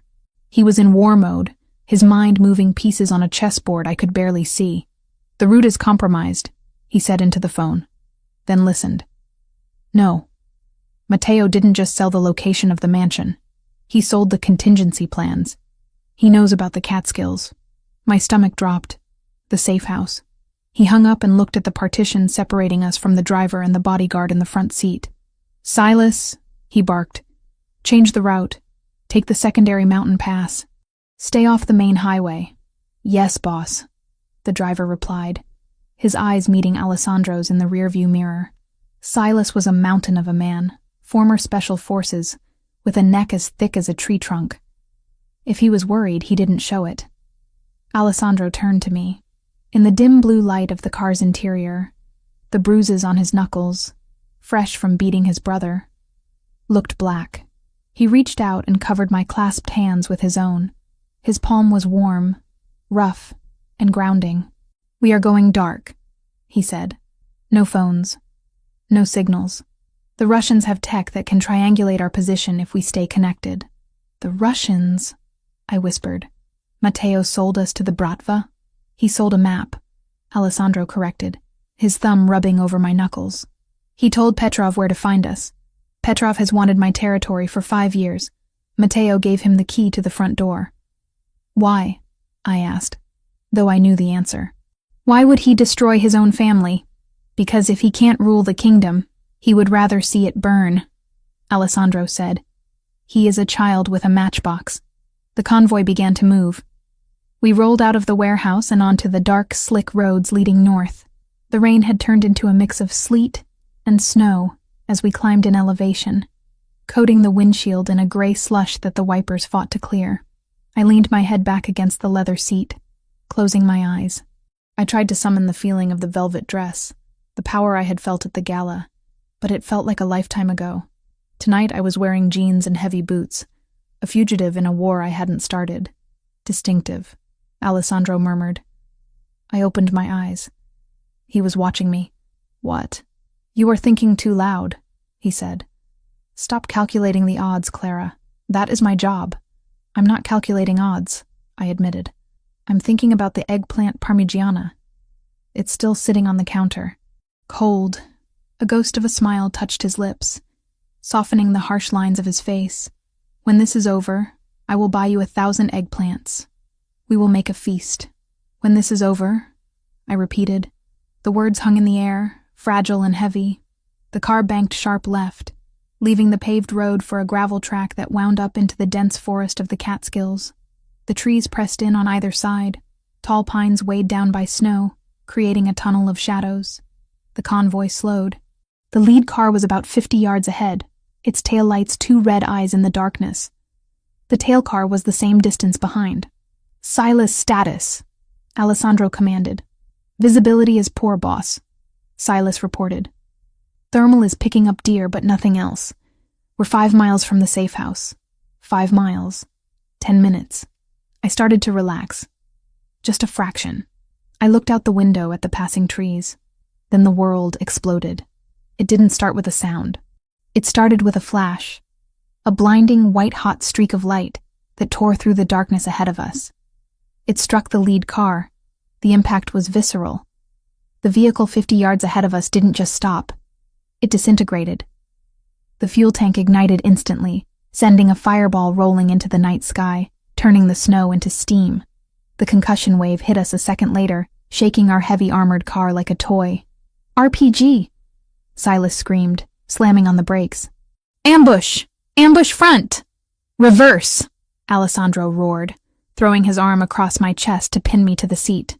"Get us out of the kill box!" Silas shifted gears, the engine screaming as he tried to back up. But before we could move more than a few feet, a second explosion rocked the world behind us. The tail car. They had hit the front and the back. We were trapped. "They boxed us in," Alessandro snarled. He reached for the door handle, his other hand going for his gun. "Get down, Clara! On the floor!" I unbuckled my seatbelt and scrambled down into the footwell, curling into a ball. RPG! 3 o'clock! Silas yelled. I looked up just in time to see a trail of smoke rushing toward the passenger side of our car. Alessandro dove on top of me, covering my body with his. The impact was deafening. The missile didn't penetrate the cabin, the armor held, but the force of the blast lifted the 3-ton vehicle into the air. We flipped. Once. Twice. The world became a violent centrifuge of breaking glass, screaming metal, and darkness. The car landed on its side with a bone-jarring crash that knocked the wind out of me. Silence. For a long moment, there was only the high-pitched ringing in my ears and the hiss of escaping steam.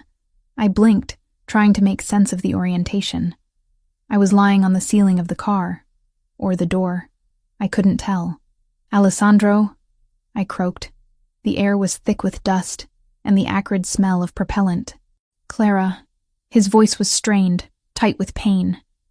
I shifted, pushing debris off my legs. The emergency lights flickered on, bathing the interior in a ghostly red glow. Alessandro was above me, or beside me, depending on the angle. He was pinned. The roof of the car had buckled on his side, crushing inward. His right leg was trapped tight under the crumpled metal of the front seat partition. "Are you hurt?" he demanded, reaching out to touch my face. His hand was shaking. Blood was running down his temple from a cut on his hairline. "I'm fine," I said, scrambling to my knees. "I'm okay. But you're stuck." I tried to push against the metal beam trapping his leg. It didn't budge. It was solid steel, bent like a paperclip by the force of the explosion. "Leave it," he gritted out, wincing as he tried to pull his leg free. "Silas! Status!" There was no answer from the front. I looked through the shattered remains of the partition. Silas was slumped over the steering wheel. A piece of shrapnel from the windshield had... I looked away, bile rising in my throat. Silas was gone. The bodyguard next to him was motionless. "They are dead," I whispered. "Then we are alone," Alessandro said. He stopped struggling and looked at me. His eyes were clear, focused, terrifyingly calm. "Clara, listen to me. They will come to check the kill. They won't fire another RPG because they want to confirm the body. They want to see me dead." "We have to get you out," I said, panic rising. "There is no time," he said. "You have to go." "No," I said instantly. "I'm not leaving you." "You are small," he said, ignoring my refusal. "You can fit through the gap in the rear window. The glass is broken. Crawl out. Run into the trees. Hide. Do not come out until you see the backup team. I am not leaving you here to be executed." I screamed at him, grabbing his lapels. "If you stay, you die," he roared back, the vein in his neck bulging. "Go! That is an order." "I don't work for you anymore," I yelled. "I'm your partner, remember?" I looked around the cabin frantically. We were sitting ducks. If the Russians walked up to the car, they would shoot us through the gaps in the armor. We had no angle. We were trapped in a steel coffin. My eyes landed on the front section of the cabin. The bodyguard, his name was Marco, I remembered with a pang of guilt, had a weapon. An assault rifle. It had fallen from his hands and was lying on the roof of the car, just within reach of the broken partition. I looked at Alessandro. He was trying to reach his own handgun, but the angle of the crush made it impossible to draw from his holster. He was defenseless. "They're coming," Alessandro whispered. I could hear it now, crunching snow. Voices shouting in Russian. They were moving in. I didn't think. I didn't calculate. I moved. I squeezed my body through the jagged hole in the partition, ignoring the glass that sliced into my jacket. I reached out and grabbed the cold metal of the rifle. It was heavy, heavier than I expected. It smelled of oil and death. "Clara, no!" Alessandro shouted, realizing what I was doing. "Get back! You don't know how to use that!" I pulled the rifle back into the rear cabin. I checked the magazine like Alessandro had shown me that day in the library, when he insisted I know the basics of every weapon in the house. "It is simple mechanics," he had said, guiding my hands. "Magazine in, bolt forward, safety off, point and squeeze. Do not close your eyes." I crawled toward the rear window, the one Alessandro had told me to use for escape. It was shattered, leaving a jagged opening about 2 feet wide. I peered out. Through the snow and the smoke of the burning lead car, I saw them. Shadows moving in the tree line. 6 men. They were moving tactically, weapons raised, closing in on our overturned vehicle. They were confident. They thought everyone inside was dead or incapacitated. I rested the barrel of the rifle on the rim of the broken window. The metal was freezing against my cheek. "Clara," Alessandro said, his voice pleading. "Don't do this. Give me the gun." "You can't shoot from there," I said, my voice sounding strange, detached. "You can't see them." "I can. They will kill you," he groaned, thrashing against the metal trapping his leg. "Not if I kill them first," I whispered. I settled the stock of the rifle against my shoulder. I took a deep breath, the freezing air filling my lungs. I thought about the bakery. I thought about the fire. I thought about Matteo's knife at my throat. I thought about Alessandro bleeding on the floor of this car. I wasn't a baker anymore. I wasn't a victim. I was the woman holding the line. I lined up the sights on the closest shadow. Point and squeeze. I pulled the trigger. The noise was apocalyptic. It wasn't a bang. It was a concussive slap that rattled my teeth. The recoil kicked into my shoulder, harder than I expected, throwing my aim off. The first shot went wide, hitting a tree and sending a spray of bark into the air, but it did its job. The Russians froze. They hadn't expected resistance. "Contact! Contact rear!" one of them shouted. I didn't stop. I remembered Alessandro's voice. "Suppressive fire. You don't have to be a sniper. You just have to make them afraid to lift their heads." I squeezed the trigger again and again and again. Bang, bang, bang. The rifle bucked in my hands, a living thing spitting fire. I saw one of the shadows drop, not dead, but scrambling for cover behind a rock. "Get back!" I screamed, the sound tearing from my throat raw and primal. Bullets began to ping against the hull of our car.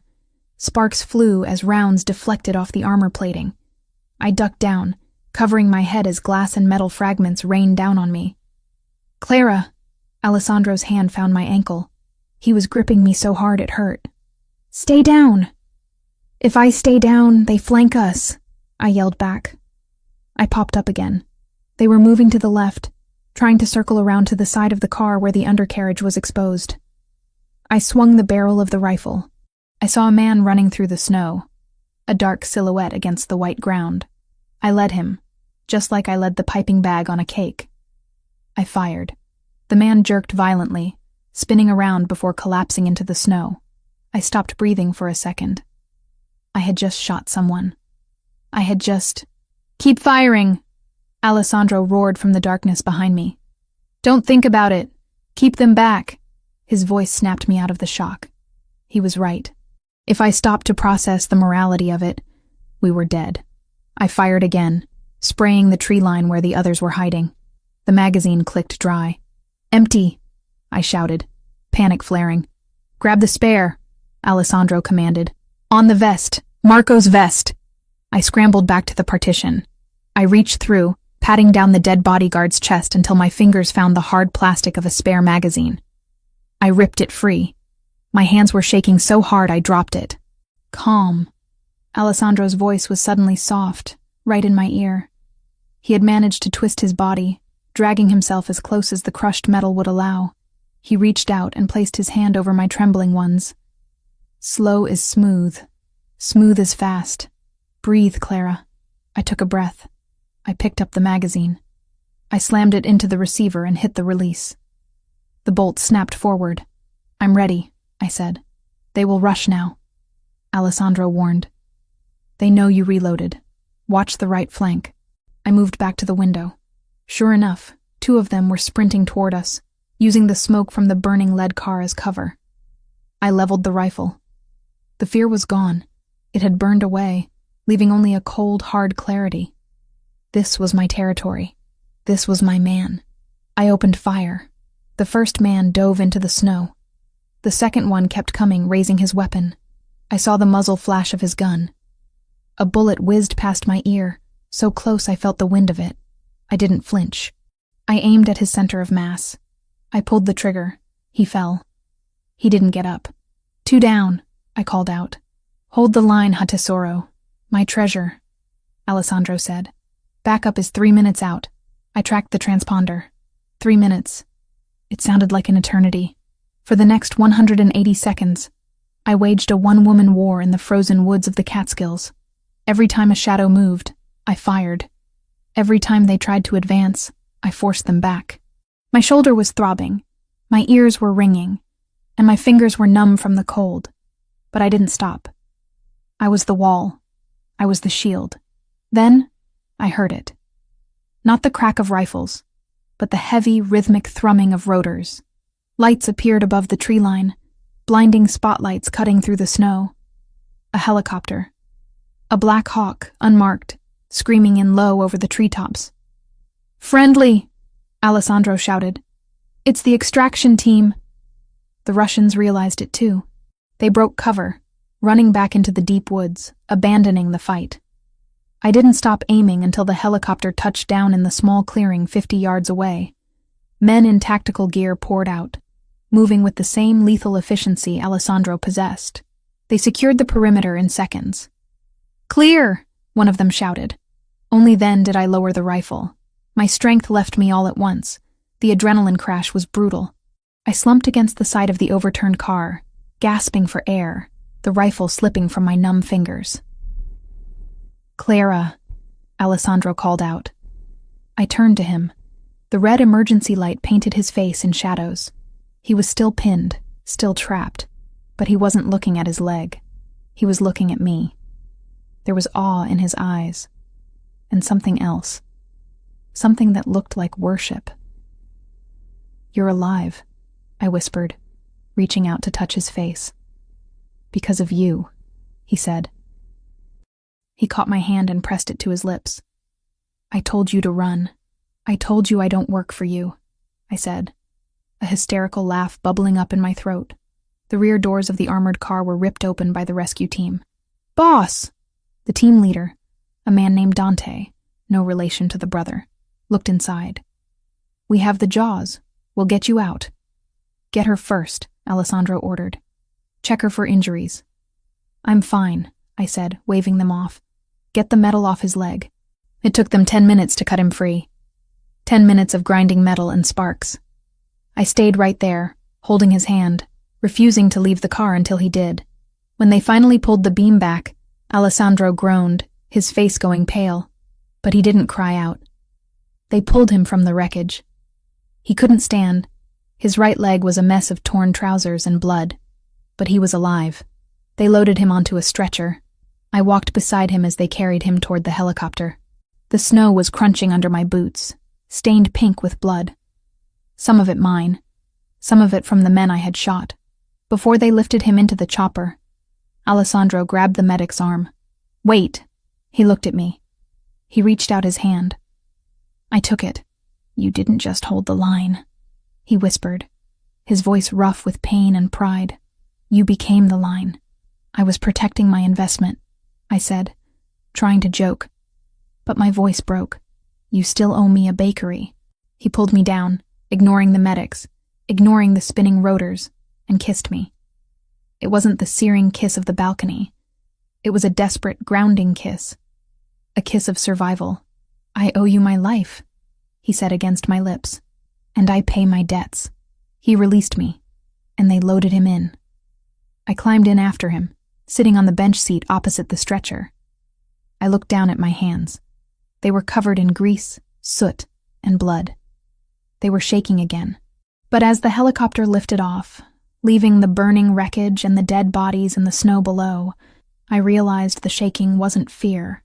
It was the aftershock of power. I looked at Alessandro. He was watching me, his dark eyes burning with a promise that terrified and thrilled me. The baker was dead. She had died in that overturned car. The woman sitting in the helicopter was something else entirely. She was the partner of a king, and she had just proven she had the teeth to wear the crown. Where are we going? I asked the pilot. The secondary safe house is compromised. Alessandro answered for him, his voice weak but steady. "We are going to the penthouse in the city. The fortress. Back to the lion's den?" I asked. "No," Alessandro said, closing his eyes as the pain meds kicked in. "We are going to the throne room, and then we are going to hunt." I leaned my head back against the vibrating metal wall of the helicopter. I closed my eyes. I could still smell the cordite. I could still feel the recoil of the rifle. I wasn't running anymore. I was hunting. 2 weeks. That was how long it had been since the helicopter lifted us out of the burning woods of the Catskills. 2 weeks of silence, of healing, and of preparing for the final act of a play that had started with a simple, cruel wager. We were staying in the penthouse, Alessandro's fortress in the sky overlooking Manhattan. It was a space of glass and steel, cold and impenetrable, but in the last 14 days, we had made it something else. We had made it a home. I stood in front of the floor-to-ceiling mirror in the master bedroom, smoothing the fabric of my dress. It wasn't silver, the color of the naive girl who walked into the plaza. It wasn't burgundy, the color of the woman trying to prove she could bleed. It was gold, liquid, molten gold silk that poured over my body like a second skin. It was strapless, structured like a corset at the top, flowing into a slit skirt that revealed the faint, healing scratches on my legs from the car wreck. It was the color of victory, the color of the Versiani Empire. "You look dangerous." I turned. Alessandro was leaning against the door frame. He was using a cane, a sleek black ebony woodstick with a silver handle, favoring his right leg. The doctors had saved the limb, reconstructing the crushed bone with pins and plates, but he still walked with a heavy limp. To anyone else, it might have looked like weakness. To me, it looked like survival. He was wearing a black suit, tailored to perfection, to hide the bulk of the bandages on his leg and the gun holster under his arm. His hair was trimmed, the cuts on his face from the glass faded to thin pink lines.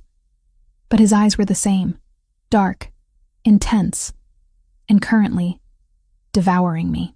"I learned from the best," I said, walking over to him. I stopped inches from his chest, reaching up to adjust his tie, a habit that had become our silent language of affection. "Are you ready for this? The doctor said you shouldn't be standing for too long." "I will stand long enough to see him fall," Alessandro said. His voice was grim, lacking the softness he usually reserved for me in private. Today, he wasn't just my lover. He was the capo dei capi, the head of heads. "He's terrified, you know," I said quietly. "My guard told me Matteo has been weeping in his cell for 3 days. "Good," Alessandro said. "Fear is the only language Matteo understands." He thought he could speak power, but he was illiterate. He reached out, his large hand cupping my neck, his thumb resting against the pulse point. "And you? Are you ready to walk into a room full of wolves and tell them you are the one holding the leash?" I covered his hand with mine. I thought about the rifle in my hands in the snowy woods. I thought about the heat of the fire that took my father's bakery. I thought about the girl I used to be, who apologized for taking up space. She was gone. "I'm not afraid of wolves, Alessandro," I whispered. "I'm the one who shot the hunter." He smiled, a rare, sharp expression of pride. "Then let's go. The council is waiting." The meeting was held in the back room of an exclusive cigar club in Lower Manhattan, neutral ground for the 5 families. The air inside was thick with smoke and tension. Security was tighter than the president's detail. Every man at the door patted us down, though they hesitated when they got to me. Alessandro shot them a look that could have frozen magma. "She carries what she wants. Touch her and you lose the hand."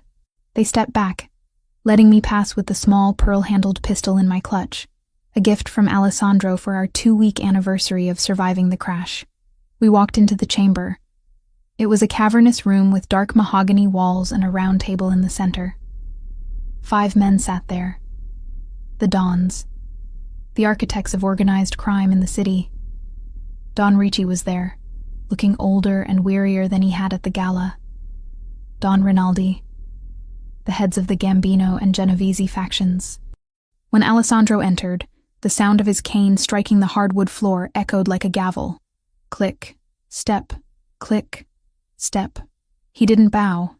He didn't apologize for his lateness. He walked to the empty chair at the head of the table, the seat of the chairman, and pulled it out. But he didn't sit. He turned to me and pulled out the chair next to him. "Sit," he commanded softly. A murmur went through the room. Wives didn't sit at the council table. Mistresses certainly didn't. "Versiani," Don Ricci grumbled, taking the cigar out of his mouth. "This is a meeting for heads of families, not for company." Alessandro looked at Ricci. "Clara Mitchell is not company. She is the reason the Russian expansion into the Catskills failed. She is the reason I am standing here." She sits. Ricci looked at me. I held his gaze. My chin lifted, the gold dress catching the dim light. I didn't fidget. I didn't look down. I looked him dead in the eye, just like I had looked at the men in the woods. Ricci grunted, nodding slowly. "She sits." I sat. Alessandro took his seat beside me, placing his cane on the table like a scepter. "Bring him in," Alessandro ordered. The heavy double doors at the back of the room opened. Two of Alessandro's biggest guards dragged a man in. It took me a moment to recognize him. Matteo Verciani had always been the mirror image of his brother. Handsome, polished, arrogant. The creature kneeling on the floor was none of those things. He was unshaven, his face gaunt and sallow. His arm, the one Alessandro had broken twice, was in a heavy cast strapped to his chest. He smelled of fear and unwashed clothes. He looked up, his eyes darting around the room, landing on the Dons, begging for an ally. He found none. Then he looked at Alessandro, and finally, at me. "Clara," he rasped. His voice cracked. "Clara, please, tell him." I looked down at him. I expected to feel anger. I expected to feel the heat of the fire he had set. But all I felt was a cold, distant pity. He was so small. "Tell him what, Matteo?" I asked, my voice steady. "It was just a game," he cried, looking around the table, trying to appeal to the other men. "You understand, don't you? It was a bet, a stupid bet. I didn't mean for it to go this far. She was just a baker. I was trying to have some fun." Alessandro went still. The air in the room dropped 10 degrees. "Just a baker," Alessandro repeated, his voice low and deadly quiet. Matteo flinched. "I didn't mean it like that. I meant, she wasn't part of this. She wasn't supposed to matter. It was $50,000, Alessandro. I did it to get a rise out of you. That's all. You burned her legacy," Alessandro said. "You sold family secrets to the Bratva. You tried to slit her throat in my home. I was drunk. I was scared." Matteo sobbed, crawling forward a few inches. "I'm your brother. We shared a womb. You can't kill me. The law says no fratricide." He was right. The old laws of the Mafia forbade a man from killing his own blood. It was considered a curse. Alessandro stood up. He picked up his cane and limped around the table until he was standing over Matteo. He looked like a god of vengeance, towering over a mortal sinner. "You are right, Matteo," Alessandro said. "I cannot kill you. My blood forbids it. And frankly, death is too easy for you. You want to die. You want to be a tragedy. You want people to say, 'Poor Matteo, cut down by his tyrant brother.'" Alessandro leaned down, gripping Matteo's chin in his hand, forcing him to look up. "But you don't get to be a tragedy. You don't get to be a memory." Alessandro let go and straightened up, turning to the council. "I propose a sentence of damnatio memoriae," Alessandro announced. "Erasure." Ricci nodded solemnly. "The Siberian route." Matteo's eyes widened in true, primal horror. "No," he whispered. "No, Alessandro, please. Kill me. Just shoot me. Don't send me there. The Russians you sold us to?" Alessandro said smoothly. "They are very angry that their investment failed. But I have negotiated a peace treaty with them. The price of peace is you." "No!" Matteo screamed, trying to scramble backward. The guard seized him. "You will be shipped to a labor camp in Oymyakon," Alessandro pronounced, his voice ringing like a funeral bell. "You will have no name. You will have no tongue, for you talk too much. You will dig coal in the frozen earth until your body gives out, and when you die, you will be buried in an unmarked grave in the snow. Clara! Matteo shrieked, looking at me with wild eyes. Help me! I made you famous! I made you who you are! I stood up. The gold silk rustled in the silence. I walked over to where he was kneeling. I looked down at the man who had tried to destroy me for a laugh. You didn't make me, I said, my voice cutting through his hysteria. You just lit the fire that forged me. I turned to Alessandro. He said I was a bet. Alessandro looked at me, his eyes softening just for a fraction of a second. He was wrong. No, I corrected. He was right. I was a bet. I looked back at Matteo, who was trembling in the guard's grip. But you forgot the most important rule of gambling, Matteo, I said coldly. Never bet against the house. I turned my back on him. Take him away. Matteo screamed as they dragged him out. He begged. He cursed. He cried. But as the heavy doors slammed shut, cutting off his voice, the room settled into silence. Alessandro looked at the council. It is done. The Verciani family is secure. The Bratva is pacified. Does anyone have an objection? Don Ricci stood up. He looked at Alessandro, then he looked at me. He bowed his head, a deep, respectful bow. No objection. Don Verciani. Donna Verciani. The title hung in the air. Donna, wife, queen. Alessandro smiled. He held out his hand to me. I took it. Let's go home, Clara, he said. We have a bakery to open. 6 months later, the smell was the first thing that hit you. A heavenly combination of vanilla bean, roasted espresso, and warm yeast. It drifted out of the open doors of Mitchell and Verciani Patisserie and curled around the block, where a line of people had been waiting since 6 a.m. This wasn't my father's bakery. That bakery was a memory, preserved in photographs on the wall. This was something new. The floors were black and white marble, imported from Italy. The counters were gleaming brass and glass. The chandeliers were crystal. It was opulent, ridiculous, and absolutely perfect. I stood behind the counter, piping cannoli, filling with a speed that came from muscle memory. I was wearing a chef's coat, but it was tailored silk, embroidered with gold thread. Table 4 needs 2 cappuccinos and a lobster tail, a waitress called out. Coming up, I replied, wiping my hands on a towel. I looked over at the espresso machine. Alessandro Verciani, the most feared man in New York, the king of the 5 families, was struggling with the milk steamer. He was wearing a casual white button-down shirt with the sleeves rolled up, revealing the faint scars on his arms. He looked focused, intense, treating the coffee machine with the same seriousness he treated a hostile takeover. "You're scorching the milk," I called out, teasing him. He scowled, tapping the thermometer. "The pressure is inconsistent. I need to have a word with the manufacturer." "It's not the machine, it's the operator," I laughed, walking over to him. I slid my arms around his waist from behind, resting my cheek against his back. He immediately relaxed, leaning into my touch. "You don't have to work the shift, you know. We have staff. I like the smell," he murmured, turning around in my arms to face me. "And I like watching you boss people around. It's exciting." I rolled my eyes, swatting his chest. "You're impossible." He caught my hand and kissed the flour smudge on my wrist. "I am devoted." The bell above the door jingled. I looked up to see a group of tourists walking in, eyes wide as they took in the luxury of the shop. They didn't know that the man making coffee was a mafia don. They didn't know that the woman frosting the cake had killed 3 men in a forest. They just saw a couple in love, running a business. "It's perfect," I whispered, looking around at the bustling shop. My dad, he would have freaked out about the prices, but he would have loved the crowd. He would have been proud.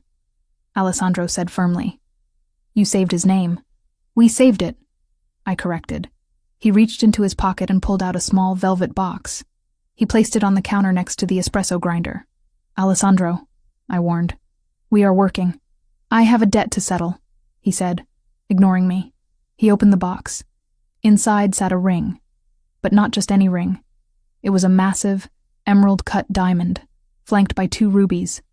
It was aggressive. It was beautiful. It was him. "You said once that you owed me $50,000 for the bet," Alessandro said, his voice dropping low enough that only I could hear him over the noise of the cafe. "The bet my brother made." I remember, I said, my heart starting to race. I don't want the money, he said. I want to renegotiate the terms of the loan. He picked up the ring. I want a lifetime contract, he said. Exclusive rights, no exit clause. You cook the eggplant. I handle the enemies. And we build an empire on sugar and bullets. I looked at him. I saw the scars on his face, the gray hairs starting to show at his temples from the stress of the last 6 months. I saw the man who had pulled me from a burning building, who had stood in the rain to protect me, who had learned to froth milk because I needed help on a Tuesday. I took the ring from his hand. I slid it onto my finger. It fit perfectly. You drive a hard bargain, Mr. Verziani, I whispered. I always win. He smirked. No, I said, grabbing him by the collar and pulling him down for a kiss that stopped the entire bakery in its tracks. We won. When we broke apart, breathless and smiling, the customers were clapping. Alessandro glared at them, and they immediately went back to their pastries, terrified and charmed all at once. He turned back to me, his eyes shining with a light that banished all the shadows of his world. Back to work, Donna Verziani, he ordered playfully. Those cannolis won't fill themselves. Yes, boss, I said. I went back to the counter, the diamond heavy on my hand, the smell of yeast and coffee in the air. The wrong brother had bet against me and lost everything. The right brother had bet on me and won the world. And as I watched Alessandro frown at the espresso machine again, muttering threats in Italian to the steam wand, I knew that this chaotic, dangerous, beautiful life was exactly where I was meant to be. The bet was paid in full, and the payout was forever.